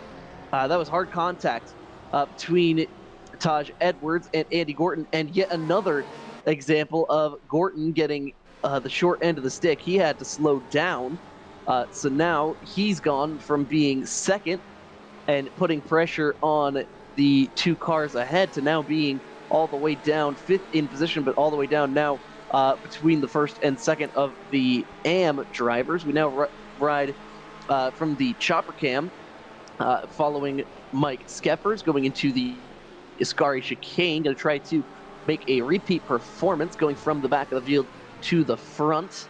We now look at Taj Edwards, who had that contact at the rear end of the Ford of Andy Gorton, who seems to have reset. Not quite sure. Looks like he's had an incident. Ooh, that's a hard hit. Hard contact there. Not sure what happened. Oh, I can't really go further back. I think Gordon just hit the curb on the outside and just decided to defend his car by just putting it face first into the wall.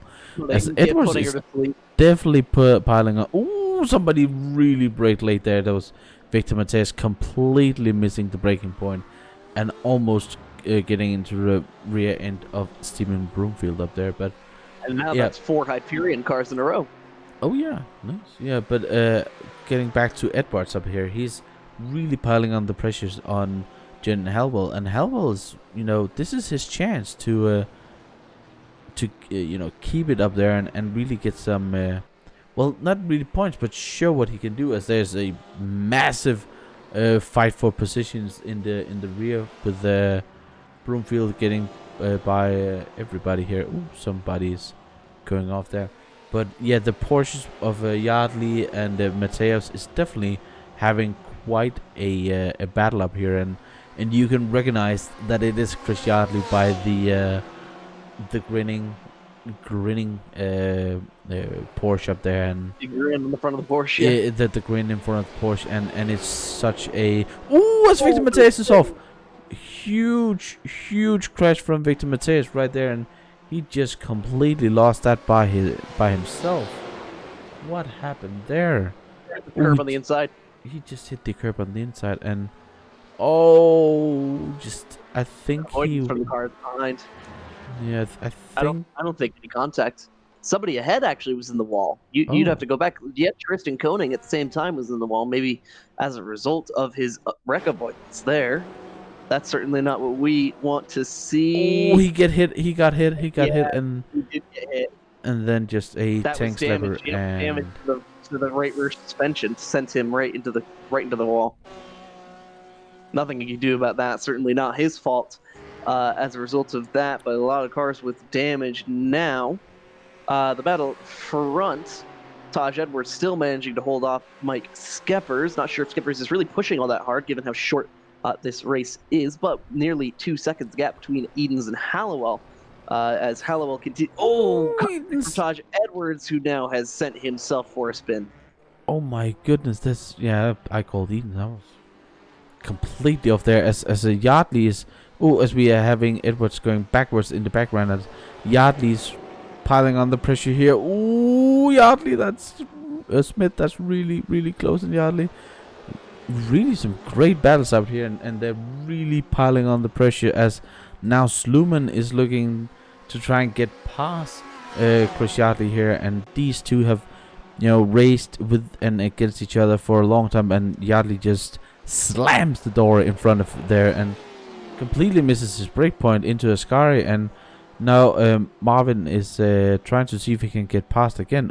That Porsche is just, that's a lot of bounce, and that grin is a little bit bent. I think he got damaged by hitting the curbs, the Verstappens there so hard. As let's just have a look again at the Ty Edwards incident here. He just got out of the way, and here you can't really. There's truck in there, and just reversed and into the wall, and let's see. With 25 minutes in this race, that's pretty much race over for him. So I imagine he'll just be lapping around, or potentially even just pull it into the pits and call it a day. As Marvin is having a look and decided, just decide into back into his place and trying to see if he can get a better look, as Thomas Coombe is still now he has actually had somebody to fight with. Not that he's winning that fight, but he has somebody to fight with. And not just being able to go out there and just triddle around and just expect everybody to make mistakes, because with only 20 minutes or less than 20 minutes left, it's a minimum of mistakes, as Yardley is actually making a huge mistake here.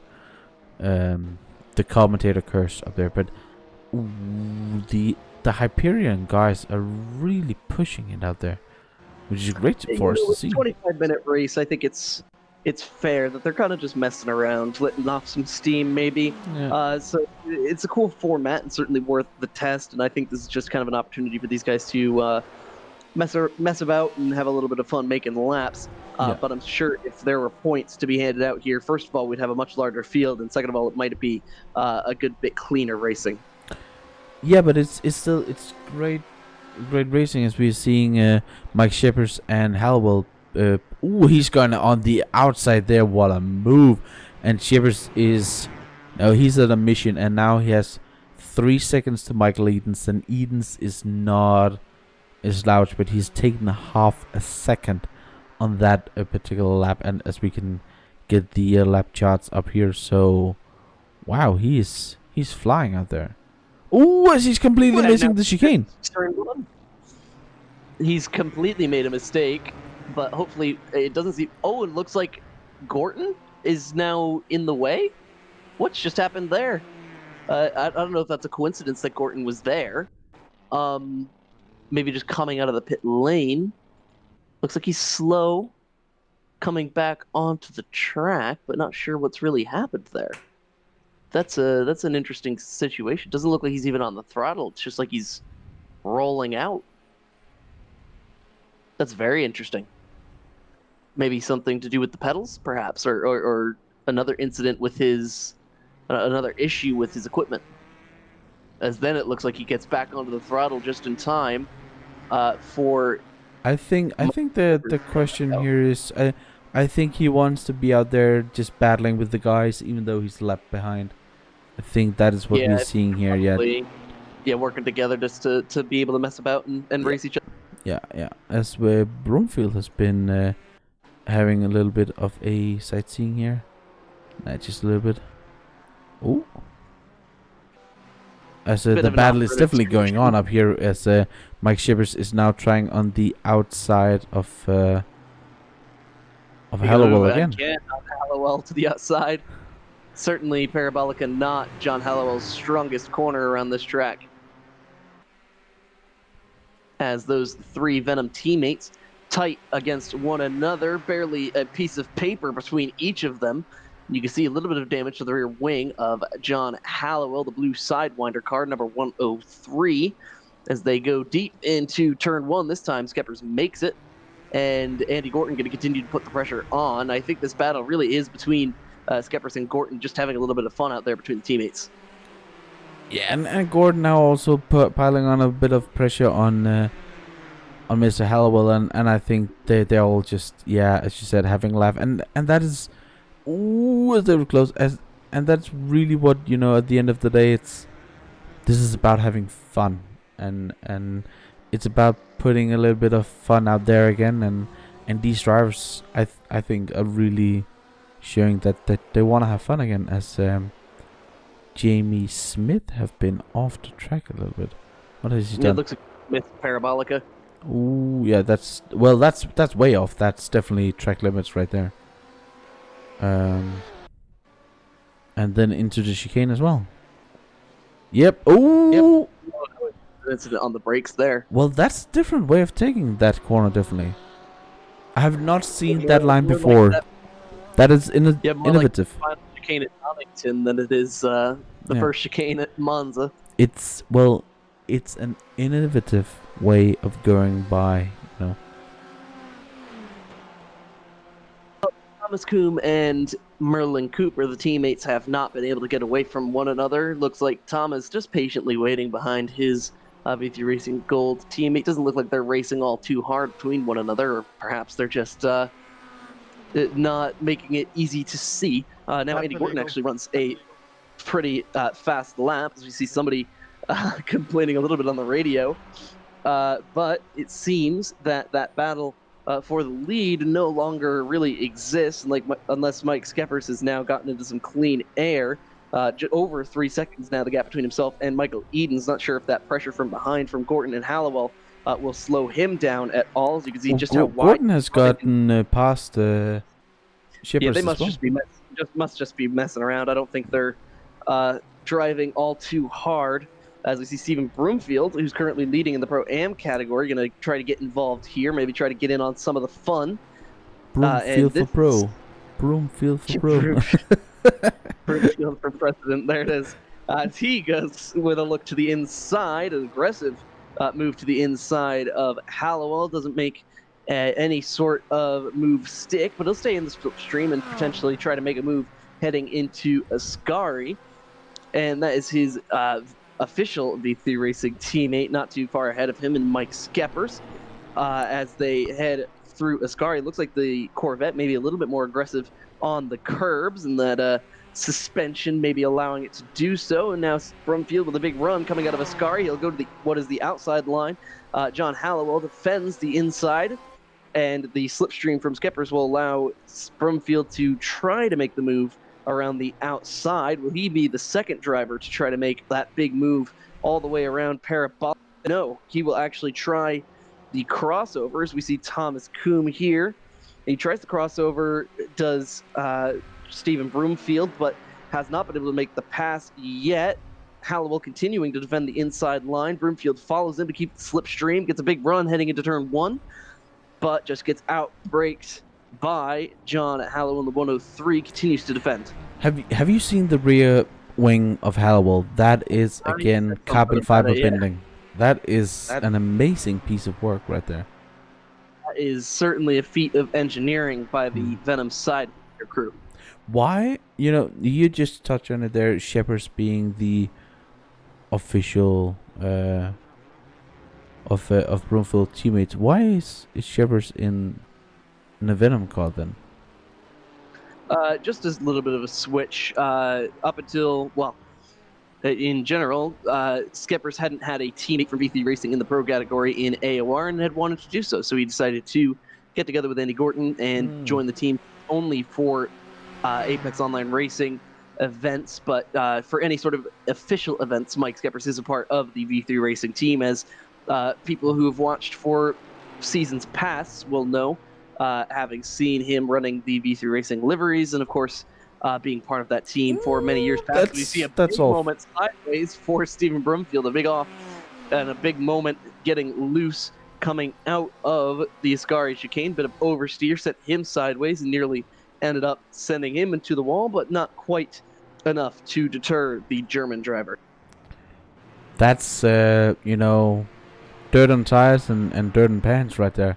That's way off, and especially through the Ascari chicane, you just know, as Hallowell is trying to make a dance up here, going from side to side to try and make sure that Brumfield is not getting past. But Brumfield is just really piling on the pressure here and able to follow and keep up with or actually put pressure on the Ford driver up there. So impressive showing from Brumfield, and showing why he is the top dog in the Pro-Am at the moment, with that white, gold and completely overtuned livery there of the car. Ooh, somebody was definitely way off. I think it was Jamie Schmidt. Jamie Schmidt just decided that he could also shake the booty in the middle of a corner, and it looks good. It is definitely style points, but it's not something that will make you fast going on a straight line. But this is a race about style points, isn't it? It's just a little bit of fun for the drivers to see the V3 Racing guys continuing to race in tandem, like some sort of high-speed version of synchronized Olympic diving. These two drivers seem to be step in step, and neither one making mistakes so far, continuing to mimic each other's movements. We see Tristan Koenig in the background of your screen there, just to the left-hand side. He has a significant amount of damage to his cars. We see the drivers going side by side. Thomas Kuhn goes to the inside of his teammate Merlin Cooper. Merlin Cooper with the gold rims on his Corvette. Not much of a fight put up by him, as we see Broomfield continuing to go to battle with John Hallowell. Nothing deterring the V3 Racing driver hailing from Germany, as we continue to see him put the pressure on John Hallowell, who we saw have an incident earlier in the feature race, but instead now has been able to hold on to what is third place overall and in category. It doesn't look like Mike Skeppers has made up any ground on his teammate Michael Edens, and in fact Andy Gorton, who's a lap down, ran the fastest lap of the race just one lap ago. So I don't think they're racing all too seriously up there, just kind of messing about and having a bit of fun. Yeah, and this for me has shown that even though that they're bubbing around there, that we do give drivers opportunity, and this could really spice up the championship. If we just look at it, Edens being able to as Jamie Smith completely lost the rear end, and shaking that booty was definitely way too much there. Let's see what just happens. Ooh, two wheels on the grass, and that's a drift that he could not hold.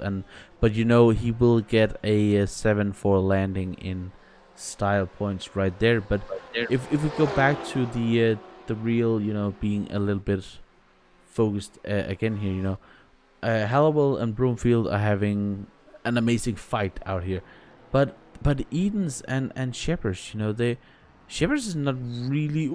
As Broomfield is really piling on the pressure, trying to go on the outside, but Shepers is not really gaining that much on Edens at the moment. He keeps on making mistakes. So, this if there were for points, Edens would be able to get some good points and have a victory, which we haven't seen from Michael Edens at all, and just gives new drivers the opportunity. We also have Merlin Cooper for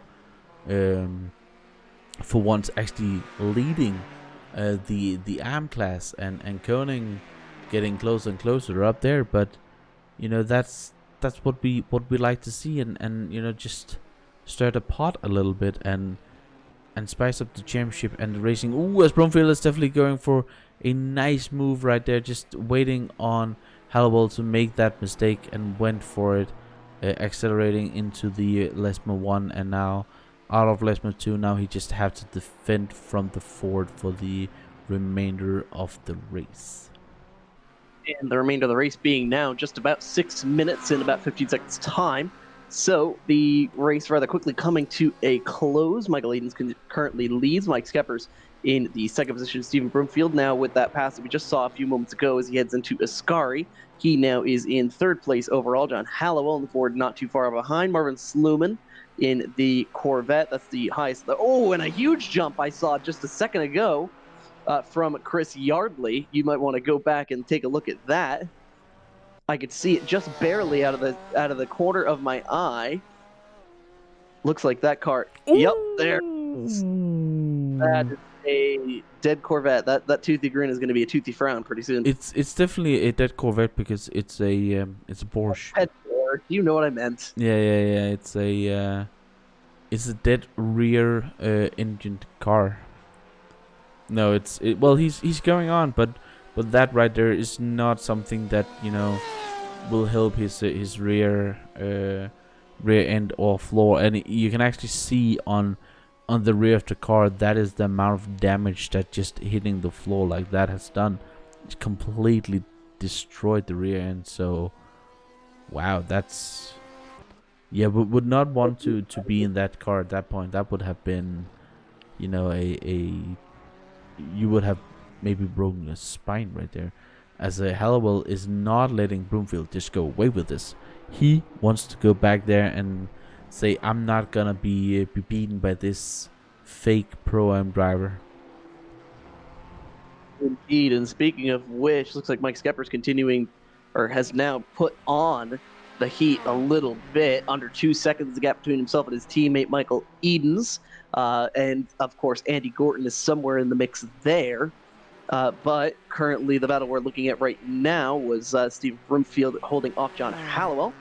And now Edens just a little bit further up the road from Mike Skeppers. Actually, it looks like Gorton has gotten past Edens, so that has given Skeppers some clear track between himself and Edens to try to make up the time and get a second win in a row. Certainly unfortunate for Andy Gorton. We can see just how much pace he has in that red Venom Ultima car.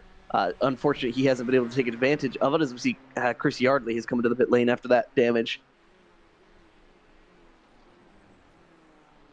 Yeah, and I think for him that will be race over at the moment. But interesting to see that Gordon has just gone away from both Shepherds and Edens, and Gordon is definitely, trying to prove a point here. He wants to, he wants to show that he could have won that first race. As we are just having a look, just hitting a lot of curb there.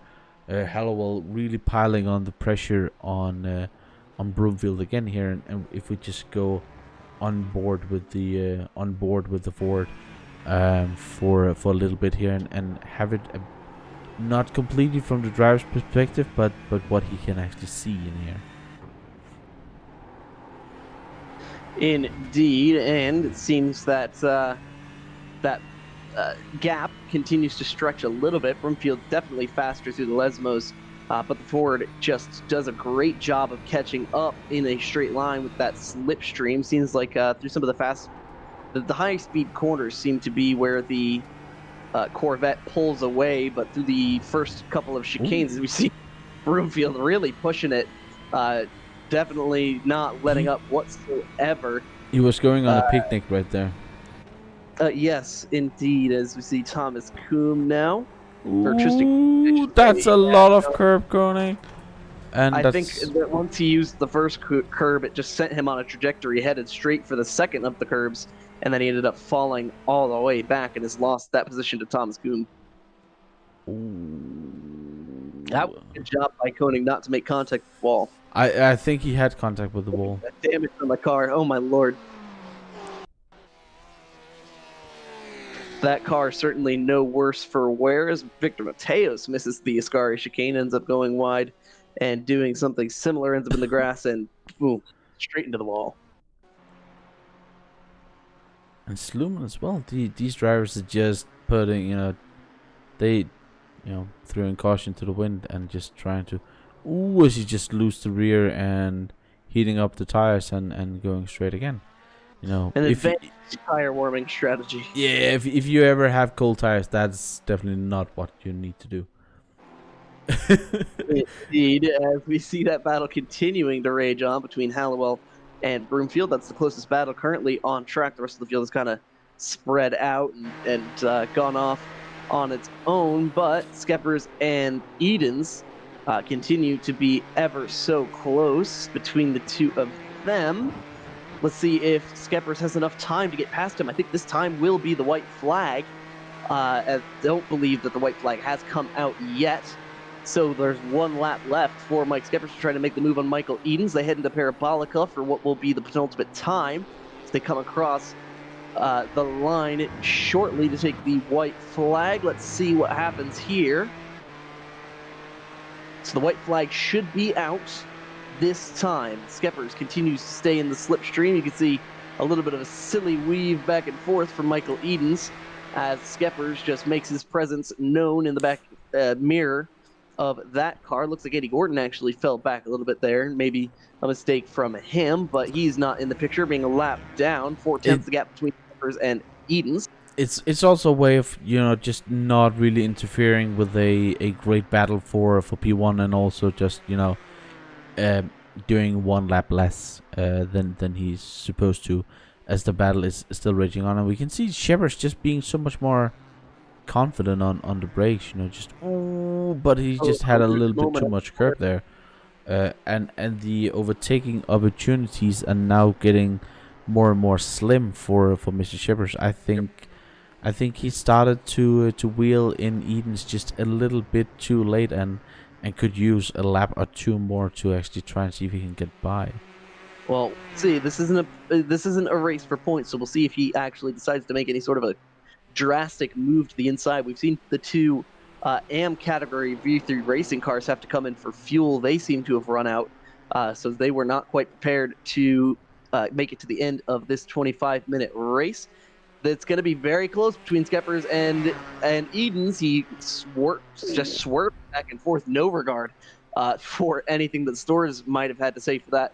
If it was not a race, that was just a test.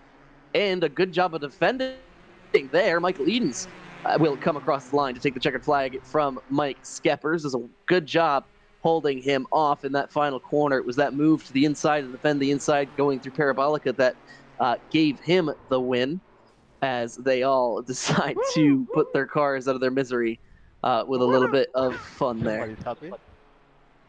And Broomfield comes home in the third overall position. Good job by him, as we see now Thomas Kuhn somehow comes home with the win in AM. Wow. That was, yeah. Well, when your competition is crashing out, that is a lot easier to get that position. And the final driver that we are waiting for is Mr. Merlin Cooper, and it looked great for Merlin at for a lot of a long point in this race, but I think just small mistakes were the reason that he was not able to take the win here. But overall, I think it went well, and we didn't have too many drivers, and even more drivers would give this a bit more of a chance. But I definitely see some great potential right here, as we see a failed burnout there for Merlin Cooper. The traction control, you need to turn it off, sir. It will help you do these. And there we go. Yeah. donuts in an American car with a European design. Well, it was made by an American designer, so we'll forgive him. It But looks anyway, like a Ferrari. I think, well, I think that's quite quite an interesting place to end it, isn't it? With some burnouts here at the Temple of Speed. Of course, we'd like to thank you for joining us on the Apex Online Racing YouTube channel. We'd like to thank you for coming along and sticking with us for this short aside for a little bit of fun racing for some of these drivers. Of course, for myself, Brayden Hill, and my co-commentator and broadcast, Niclas Domino, we'd like to thank you for being with us and continuing to be with us throughout this season. We can't wait to see you next week in Barcelona. See you guys next time.